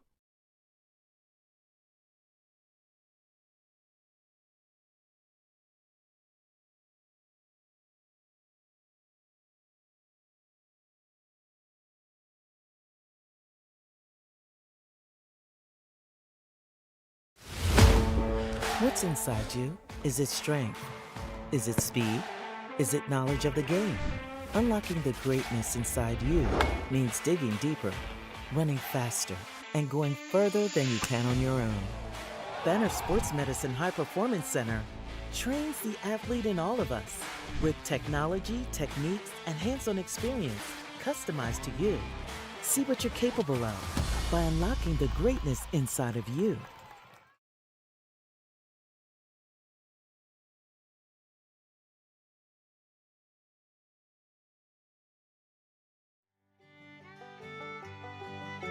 Hey folks, J.R. Lambright here, special field correspondent for the Varsity Sports Show.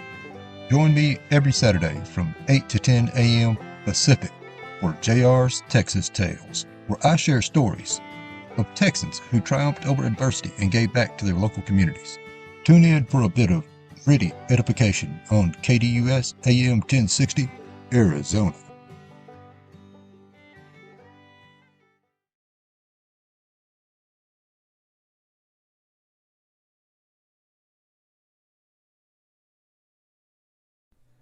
Hello, friends.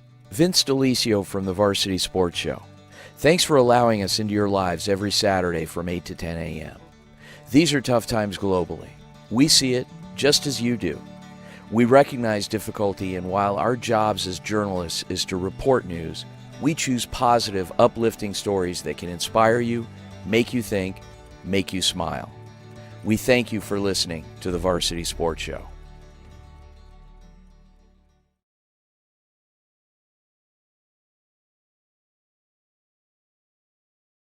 When you think of family restaurants and sports bars, think Bonfire. Bonfire is part of the Tempe landscape, supporting local schools. Join the Bonfire Booster Club Challenge. Mention Corona del Sol, Desert Vista, Marcos de Niza, Mountain Point, or Valley Christian, and that school's sports program will earn loyalty points. The winner after football season will earn a fundraiser at Bonfire. Come for the food and fun, support the community. Bonfire, open every day east of I-10 on Warner. Show your game ticket all day Friday and Saturday and get 15% off. 480-306-6801.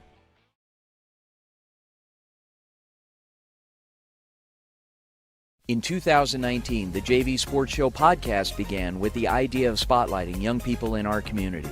In time, that podcast evolved into radio, television, and live stream, and through that evolution, new ideas have enhanced delivery, giving a stage to students both in front of and behind the microphone in Arizona and beyond.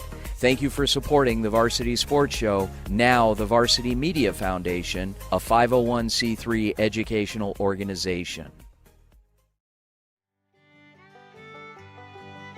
Hey folks, J.R. Lambright here, special field correspondent for the Varsity Sports Show. Join me every Saturday from 8 to 10 a.m. Pacific for JR's Texas Tales, where I share stories of Texans who triumphed over adversity and gave back to their local communities. Tune in for a bit of gritty edification on KDUS AM 1060, Arizona.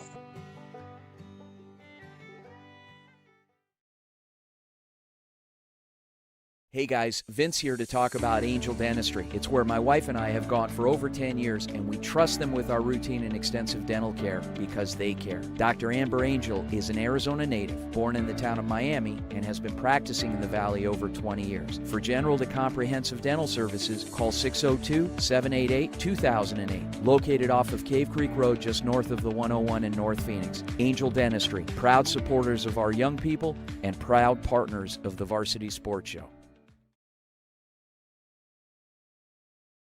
What's inside you? Unlocking the greatness inside you means digging deeper and going further than you can on your own. Banner Sports Medicine High Performance Center uses the latest technologies to train the athlete in all of us. Unlock the greatness inside of you.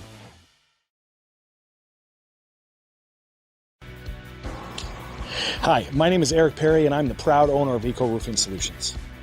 I've been in this industry for over 25 years, and I'm the current president of the Arizona Roofing Contractors Association. Our mission is to provide the absolute best customer experience, and we operate all over the entire state of Arizona.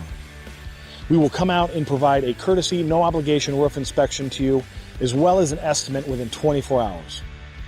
Our team is dedicated to providing the best quality product and workmanship, and we're here to serve you.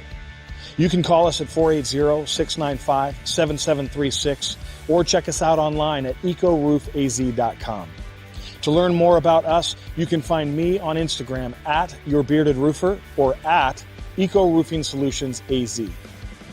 We are proud supporters of our community's youth and the next generation, and we would love for you to come and join the hashtag Eco Family today. Call Eric and his team at Eco Roofing Solutions, 480-695-7736, and they'll give you a fast, free, no-nonsense estimate. Tell them Vince sent you. What's inside you? Is it strength? Is it speed? Is it knowledge of the game? Unlocking the greatness inside you means digging deeper, running faster, and going further than you can on your own.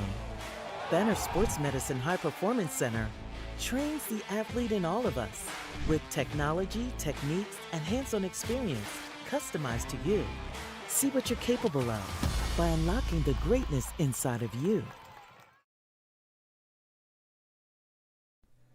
Hello, friends. Vince DeLisio from the Varsity Sports Show. Thanks for allowing us into your lives every Saturday from 8 to 10 a.m. These are tough times globally. We see it just as you do.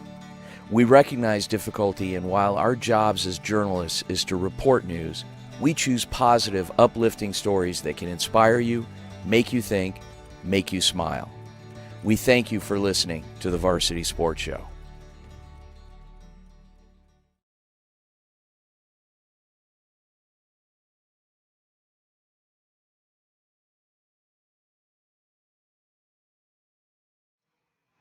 We are back here getting set just a couple of minutes out from the third period here between the Lopes and the Sun Devils.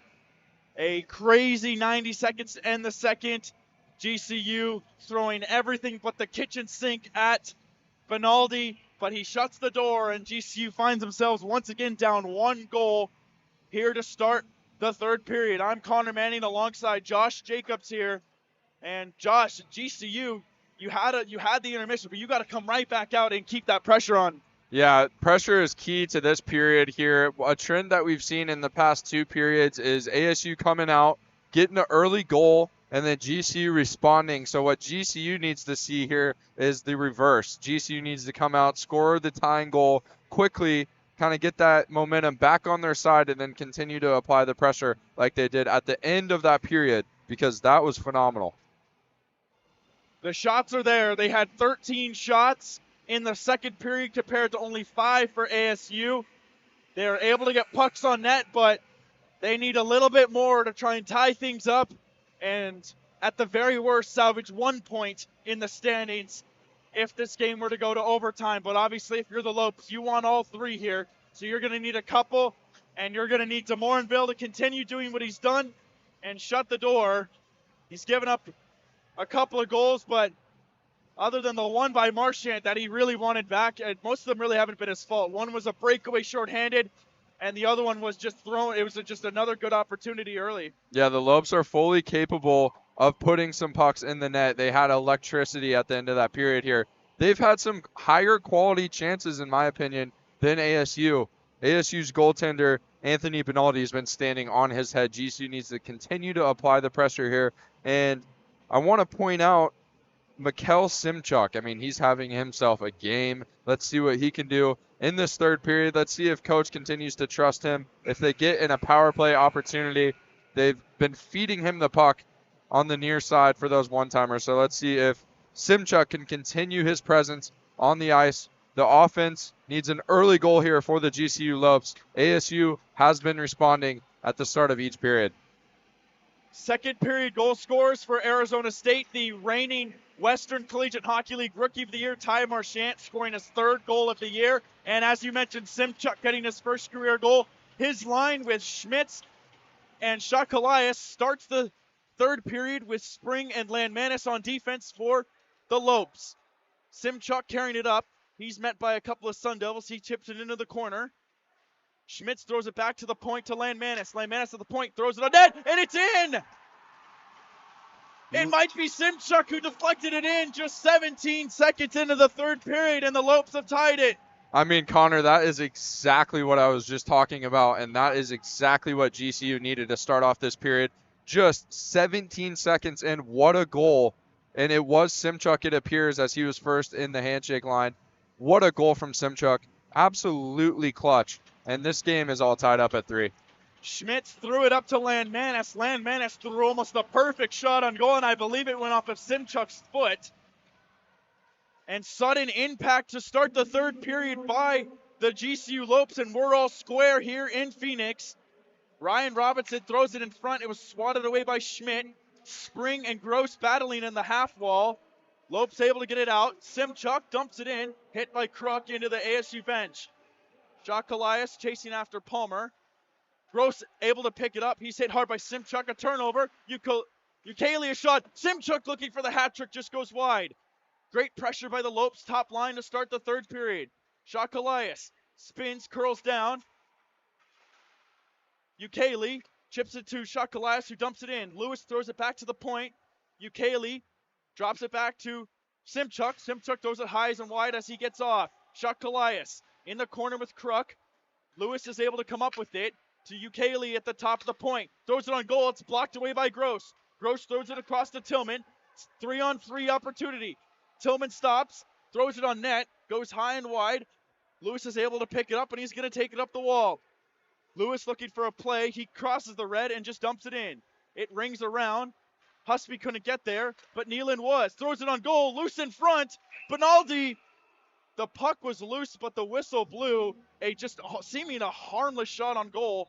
Benaldi unable to make the cover, but he gets the whistle. 1:35 into the third period. Well, I was going to say, Connor, it looked just like you said. It looked like that puck was still loose. Surprised that the whistle was blown there, but the ref must not have had a good vantage point on that loose puck. Unfortunate break for GCU, as they might have had an opportunity to jam that one home. Oakland, the face-off, but it was won by Phillips. Pressure there by the Lopes as they try and get it on goal. Falling down was Tabukol. Peterson back to Tabukol. Tabukol throws it on net, blocked down by Benaldi. Peterson to the corner, tried to throw it back to the point, took a bad bounce. Landmanis made a nice move to get the puck, and he threw it back into Tabukol. Tabukol dropped it to Peterson. Peterson pressured hard by Grady Franklin. Franklin hits him and pins him along the wall as Quasta's there to try and get possession. He does. He uses his net to build some speed. Try to chip it out, but it was blocked down by Oakland. Great pressure being applied from GCU here. Good forecheck, keeping the puck in the zone here. Coming out buzzing in the third period. As good of a start as anybody could have wanted if you were a GCU Lope. Olsen clears it out. Intercepted by Sean Spring. Makes a nice move. Able to just barely get it on side. Gets a shot off the crossbar, and it goes out of play. Sean Spring nearly gave the Lopes their first lead of the game. And it is all GCU right now here in the first 2.5 minutes. Silky mitts there from Sean Spring at the blue line. Gets it in, takes a ripper of a shot right off the crossbar. I mean, these boys are looking great, Connor, right now. Reeson and Colby Donovan at the faceoff dot. A battle for it. GCU tried to come up with it. It's swatted into the corner. Donovan circles, throws it all the way over to Spring. Spring unable to keep it in the zone. He regroups and throws it to Drew Robertson. Robertson dumped it, but it was intercepted by Olsen. Olsen carries it up the left side, and it's just offside. Looks like Newland was just over the blue line, and there is a whistle. Yeah, ASU struggling to get in the zone here. Not too much going for the Sun Devils. GCU's doing a great job defensively of just kind of regaining that possession and getting it back in the O-zone. Schmitz and Friesen. Face-off won by the Lopes. Trichler throws it across to Ukele. Ukele just a little too much. Unable to come up with it with Simchuk, and the Lopes have to regroup in their own end. Ukele behind his own net. Throws it all the way down, looking for Simchuk. It got there, but got past Simchuk. No icing. Marchant behind his net. Throws it across to Olsen. Olsen throws up to Butler. Butler met there by Ukele, but the puck was able to get past. Newland chips it past Trichler. Goes into the GCU zone. Great hit there by Trichler. Butler tried to throw it on net. He was looking for Friesen. It was blocked away. Trichler coming in. 2-on-3. Throws it across looking for Simchuk. Simchuk has it taken away by Butler. Newland has it now in the neutral zone. Gets it to Butler. Butler dumps it in. Chasing after it's Ben Chase. He's going to be met there by Landmanis. Lopes able to pick it up in their own defensive end. Almost ran into the ref there. Trevor Kennedy is able to get a shot on goal, and it's gloved by DeMorinville, and no rebound. You know, Connor, ironically, it's almost like there's a wall there at that blue line right now for GCU on defense. Keeping ASU out of the zone. When they do get in the zone, there's not much there. Taking away that clean entry, forcing them to dump and chase, which the Lopes are getting a good job of getting after the puck, really making it difficult for ASU to sustain offensive pressure cleanly. As Sean Spring pinning down a Sun Devil, he's actually knocked him down. No call there.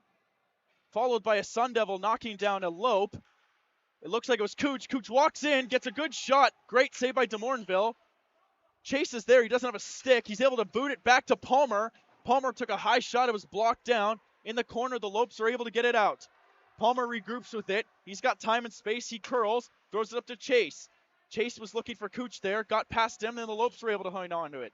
Landmanis throws it across to Spring. Spring was looking for Tabukol. It was intercepted by Palmer. Palmer couldn't hold on to it. Here comes Peterson. Peterson up the left side, unable to hang on to it cleanly. And it was lost, but he's able to hang on to it, and we have a whistle, and I believe we might have a penalty. Cooch is standing over Tabukol. Ref's arms in the air. Might be Cooch for a hold. I thought the Sun Devils might have had possession when the whistle was blown. We'll find out officially here.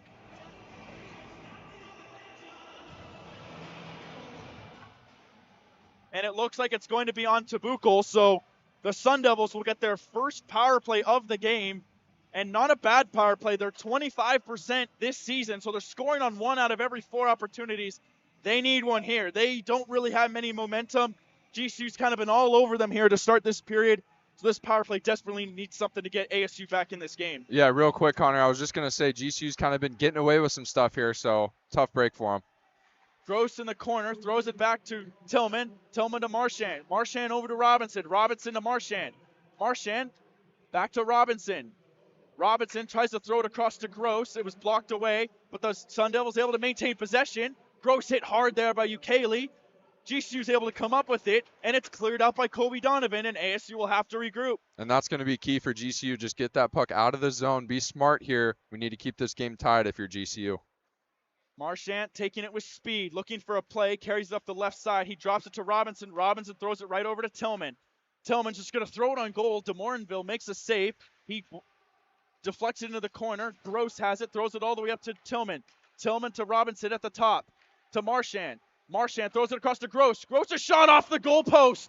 It bounces right back to him. He's unable to get possession. ASU hangs on to it. Marchand throws it across to Gross again. Oh, what a save by DeMorinville. Robs Gross, Johnny on the spot. ASU keeps a hold of it, though. 52 seconds to go here in the third. Or in the power play, excuse me. Gross throws it to Tillman. Tillman right to Robinson. GCU showing aggression on the penalty kill, challenging the defenseman at the top. Tillman with a shot blocked away by Palmer, I believe, who's standing in front of the net providing the screen. Another shot. This one goes wide. ASU able to hang on to it. Marchand throws it on goal. Palmer was looking for the deflection. It goes just wide. Gross along the half wall, hit by Trichler. Able to pick it up is the Lopes, and they clear it out with 21 seconds to go, and that'll do it for the top power play unit for the Sun Devils. They'll make a quick change as the second unit only has 14 seconds to do something. What a sequence there, and Michael Lewis had an opportunity to clear it, and he couldn't quite do it. It led to a great chance for ASU. One final attempt for ASU. They're unable to hold on to it. The Lopes wanted an icing. They didn't get it. The penalty is over. They're back 5-on-5. ASU still pressuring. At the point is Franklin. Franklin's shot. It doesn't get on net. It's tipped away. Simchuk throws it across. Chase is able to get there. Franklin, I don't think he saw the puck coming. It escapes him, and they have to chase it down, and the Lopes will get a change now as Franklin regroups and throws it back up. Finds Chase a little too high. He has to swat it down.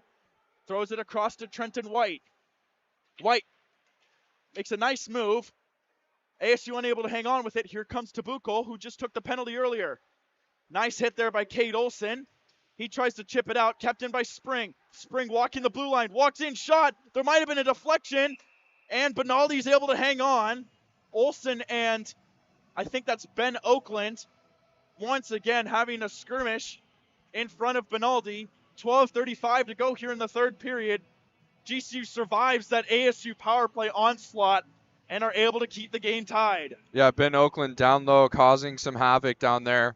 Getting physical, trying to get a dirty goal to put his team up 4-3. Couldn't quite get it done, and it led to a little skirmish there. Oakland wins the draw. Robertson tries to get it on net. Oakland had an opportunity. It was blocked away by Benaldi, and Robertson has to go chase after it. Robertson curls, throws it to Spring. Back to Robertson. Robertson gets it to Tabuco. Tabuco makes a nice spin move. GCU messing around with it. They lose it. Newland trying to find Friesen in front. Lopes are able to block it away, and they get it out. Marchand at center ice, throws it to Olson. Olson hit hard by Tabuco. He goes down, no call. I'm sure there's going to be something for that after. We'll see what transpires in the coming seconds. Newland is able to keep it in. Spring pins Butler as Schmitz curls behind his net, looks for a streaking Chuck Elias. Olson takes him down, and there will be a penalty. And Olson does not like that, and he lets the referee know about it. Well, I want to go back to that hit real quick. What a booming hit. I believe that was Colby Donovan.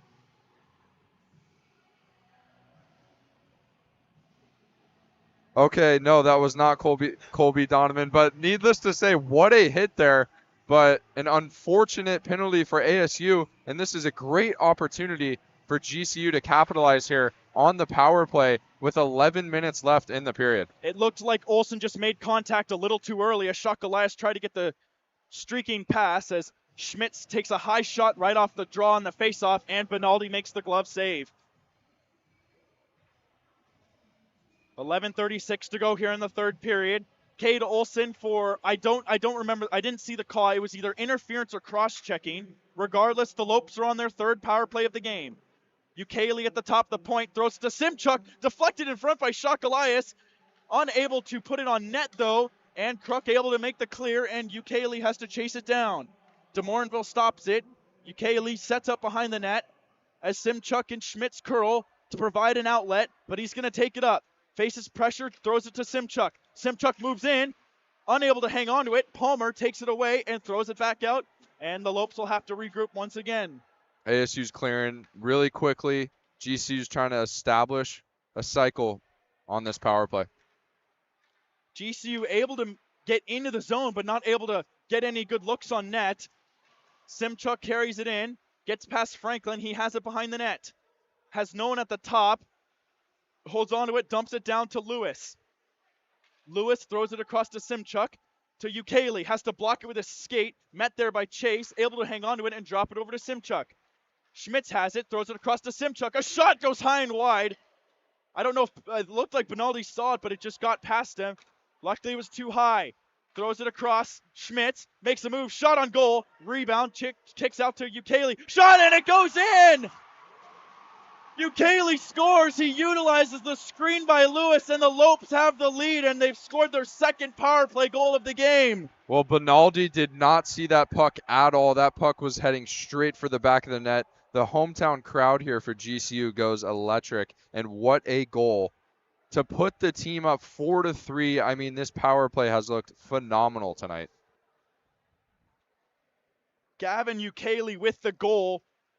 He just literally just kind of chucked it on net, and it went clean right through Benaldi. He did not see that at all. Michael Lewis providing the screen.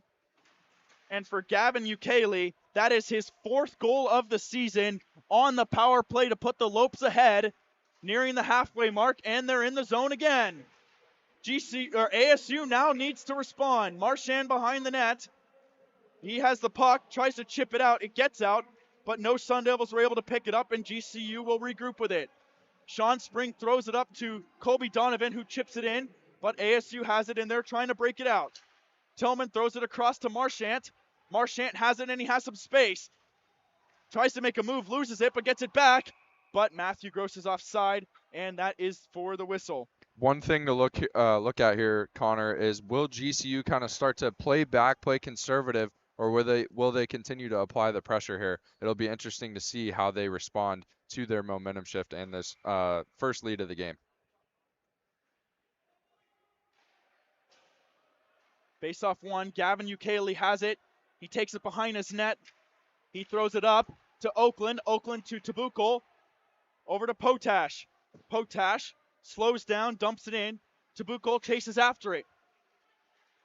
Hit hard there by Marchand. A battle ensues in the corner. It spits out behind the ASU net, and Cade Olsen clears it out, but it is deflected and goes out of play, and the ref signals that it'll stay in the ASU zone.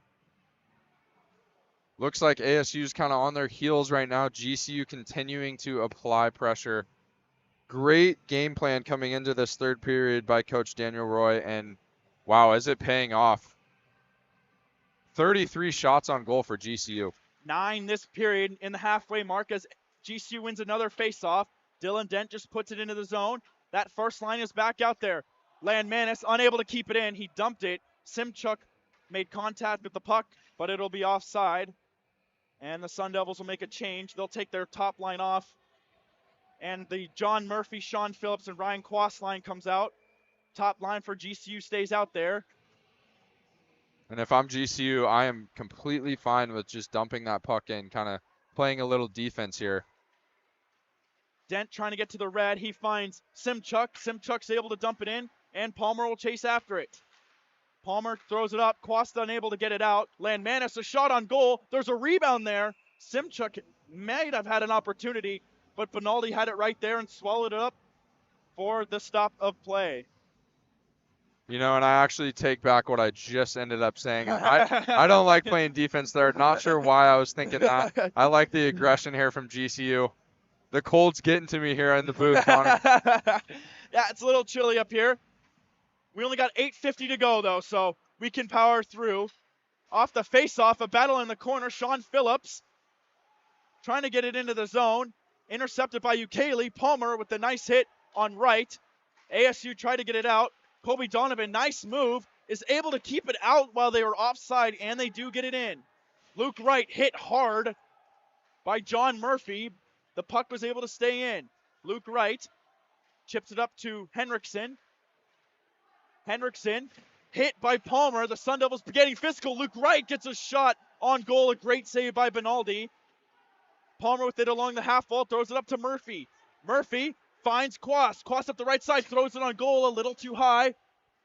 And GC will use that as a clear. Nice move by Henriksen coming in on a 2-on-4. He'll just throw it on net right into the chest of Benaldi, and we have a whistle.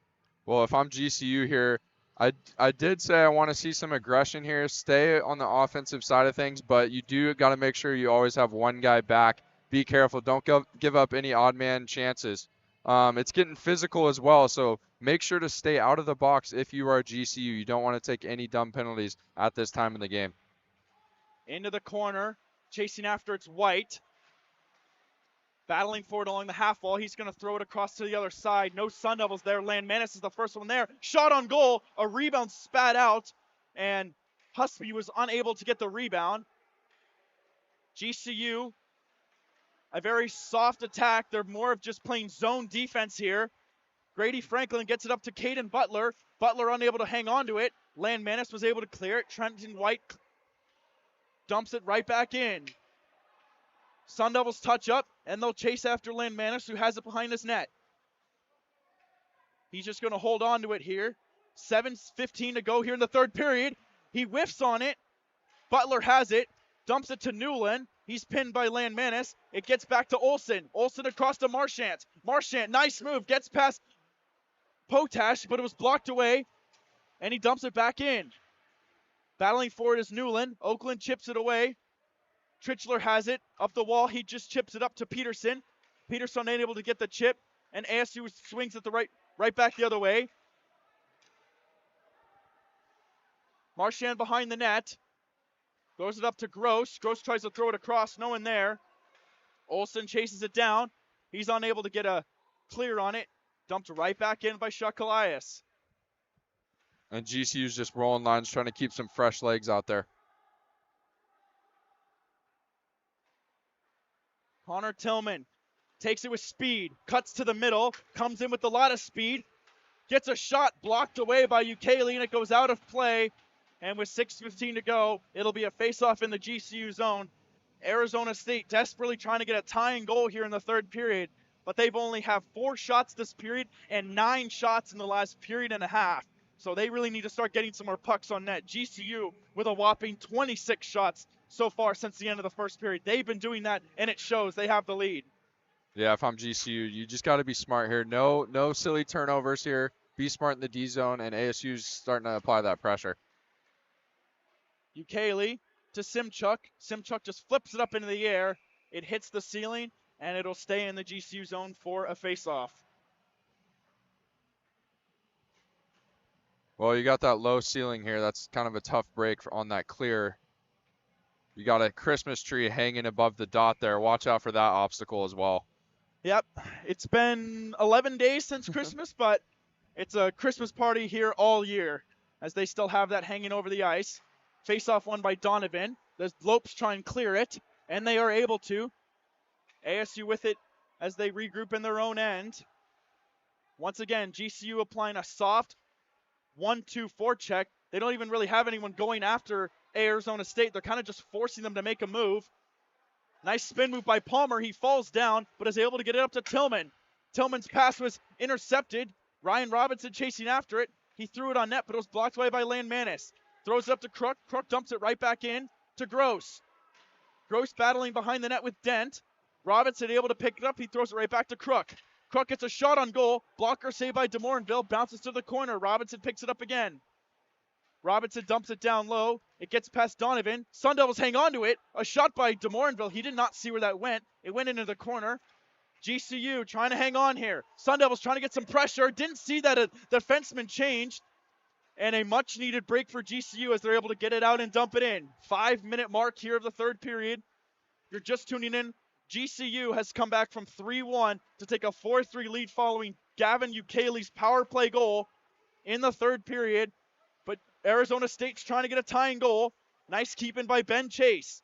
Chase down to Grady Franklin. Franklin a shot, a rebound, a shot by Tillman is blocked away, and it goes to the point where Chase is able to keep it in.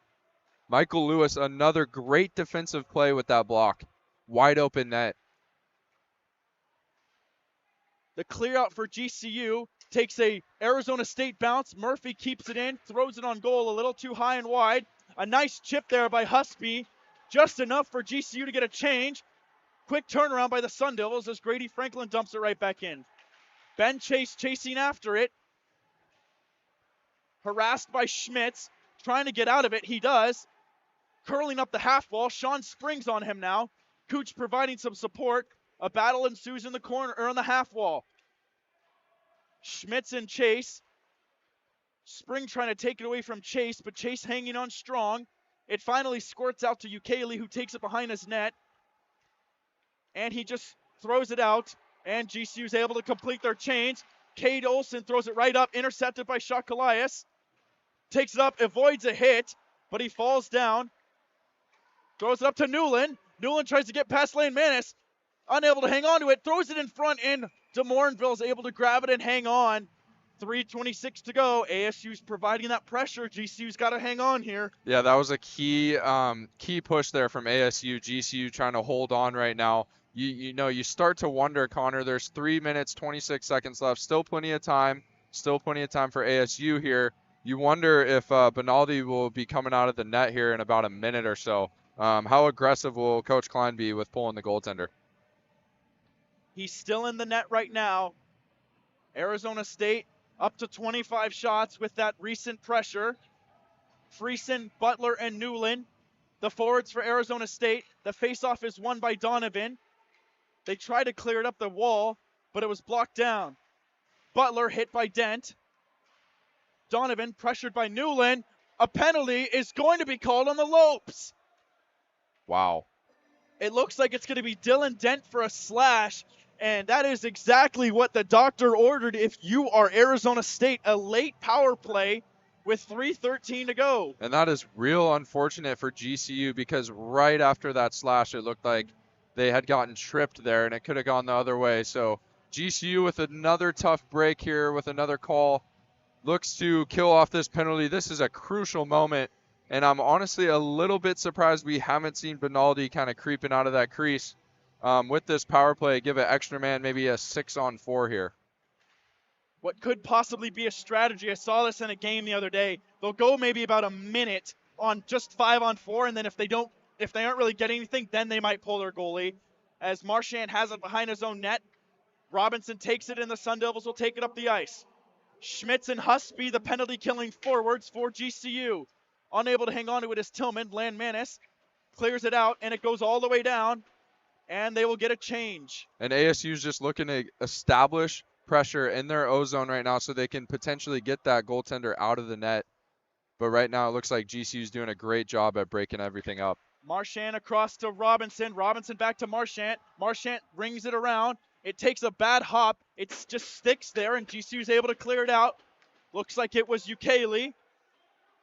Marchand pressured by Oakland. Hit along the wall. Oakland loses his stick.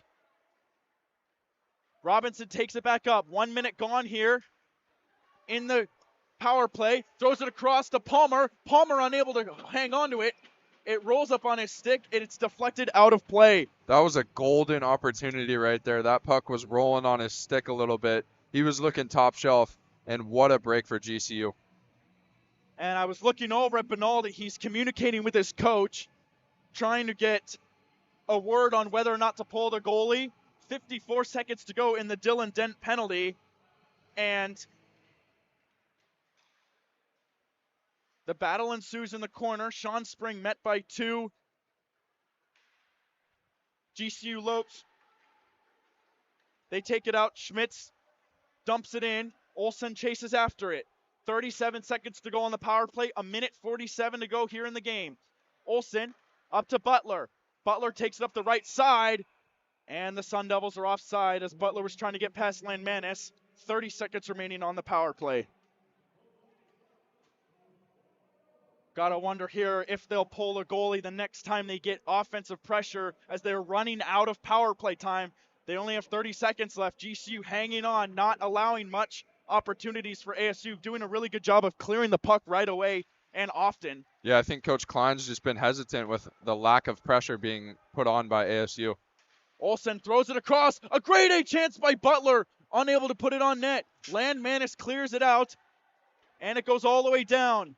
Trenton White chases after it. 12 seconds to go on the power play. Husby looked like he was going to provide pressure and backed away. 5 seconds to go. Olsen throws it across to Butler. And that'll do it for the power play. 1:11 to go. Olsen gets hit by Landmanis as he tried to make a move. 1 minute to go here. Michael Lewis chips it out. Chasing after it's Trenton White. White throws it across to Newland. Newland over to Olsen. Olsen to, I believe that was Chase. Newland stops. Blocked down by Lewis. A mad scramble. Palmer a shot saved by DeMorinville. Batted out of the air by Ukele. And it gets out. Simchuk just dumps it in, but it doesn't get past Marchant. 40 seconds to go here. Goaltender Still no still goaltender off the ice as it's blocked away. Great pressure by the Lopes. ASU can't get it in. 30 seconds to go. Marchant circles behind the net. Throws it across to Palmer. There he goes. Palmer chips it. Benaldi goes to the bench. ASU can't get it in. 19 seconds to go. Marchant chases after it. Husby providing pressure. Marchant throwing it all the way over to Robinson. And it's a little too far, and that'll be an icing with 8 seconds to go. And you have to imagine that might just do it. I've seen stranger things happen, but it'll take a miracle for the Sun Devils to get the puck down and in the net in 8 seconds.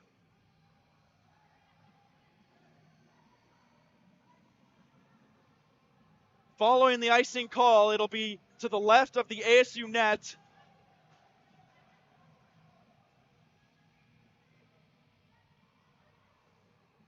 And it looks like Arizona State is going to call a timeout to try and work out something with 8.1 to go here in the third period.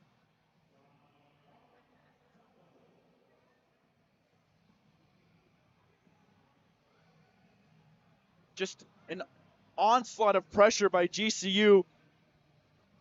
Playing aggressive, not allowing ASU to establish anything in the GCU zone. And it finally led to a long stretch pass, unable to get onto the stick of Ryan Robinson, leading to the icing call. For the Lopes, it looks like it'll be Schmitz, Husby, and Oakland with Landmanis and Spring out there. And for the Sun Devils, it looks like it's going to be Robinson, Palmer, Tillman, Gross, and Marchant. Those will be the final 5 to play in this game unless Arizona State can get a goal in 8 seconds. Oakland wins the faceoff. Palmer springs it out, but it's picked up by Landmanis, dumped back in, and the GCU Lopes are going to defeat the Arizona State Sun Devils for the 5th consecutive time with a 2-goal third period. GCU defeats Arizona State 4-3 tonight and gains 3 huge points in the WCHL standings. They start 2024 off right. Simchuk getting his first 2 career goals with Arizona State, with GCU, scoring 17 seconds into the third period to tie things up, and then just about at the halfway mark of the third period, Gavin Ukele, a seeing eye shot from the point with Michael Lewis screening, gets past Benaldi for the go-ahead power play goal. So GCU coming into this game scoring only 11% of their power plays, goes 2 for 3 on the power play tonight, a big factor in their victory. Thank you everyone for tuning in tonight, with our technical producer Bailey doing an excellent job running this broadcast for everyone. alongside my partner Josh Jones and myself, Connor Manning. Thank you everyone for tuning into Varsity Sports Show's debut edition of GCU men's ice hockey here on the Varsity Sports Show. GCU hosts ASU in Game 2 of the series tomorrow night at AZ Ice Arcadia at 7 p.m. Thank you everyone for tuning into this game. Final score, Grand Canyon University 4, Arizona State 3. Good night. In 2019, the JV Sports Show podcast began with the idea of spotlighting young people in our community. In time, that podcast evolved into radio, television, and live stream, and through that evolution, new ideas have enhanced delivery, giving a stage to students both in front of and behind the microphone in Arizona and beyond. Thank you for supporting the Varsity Sports Show, now the Varsity Media Foundation, a 501c3 educational organization.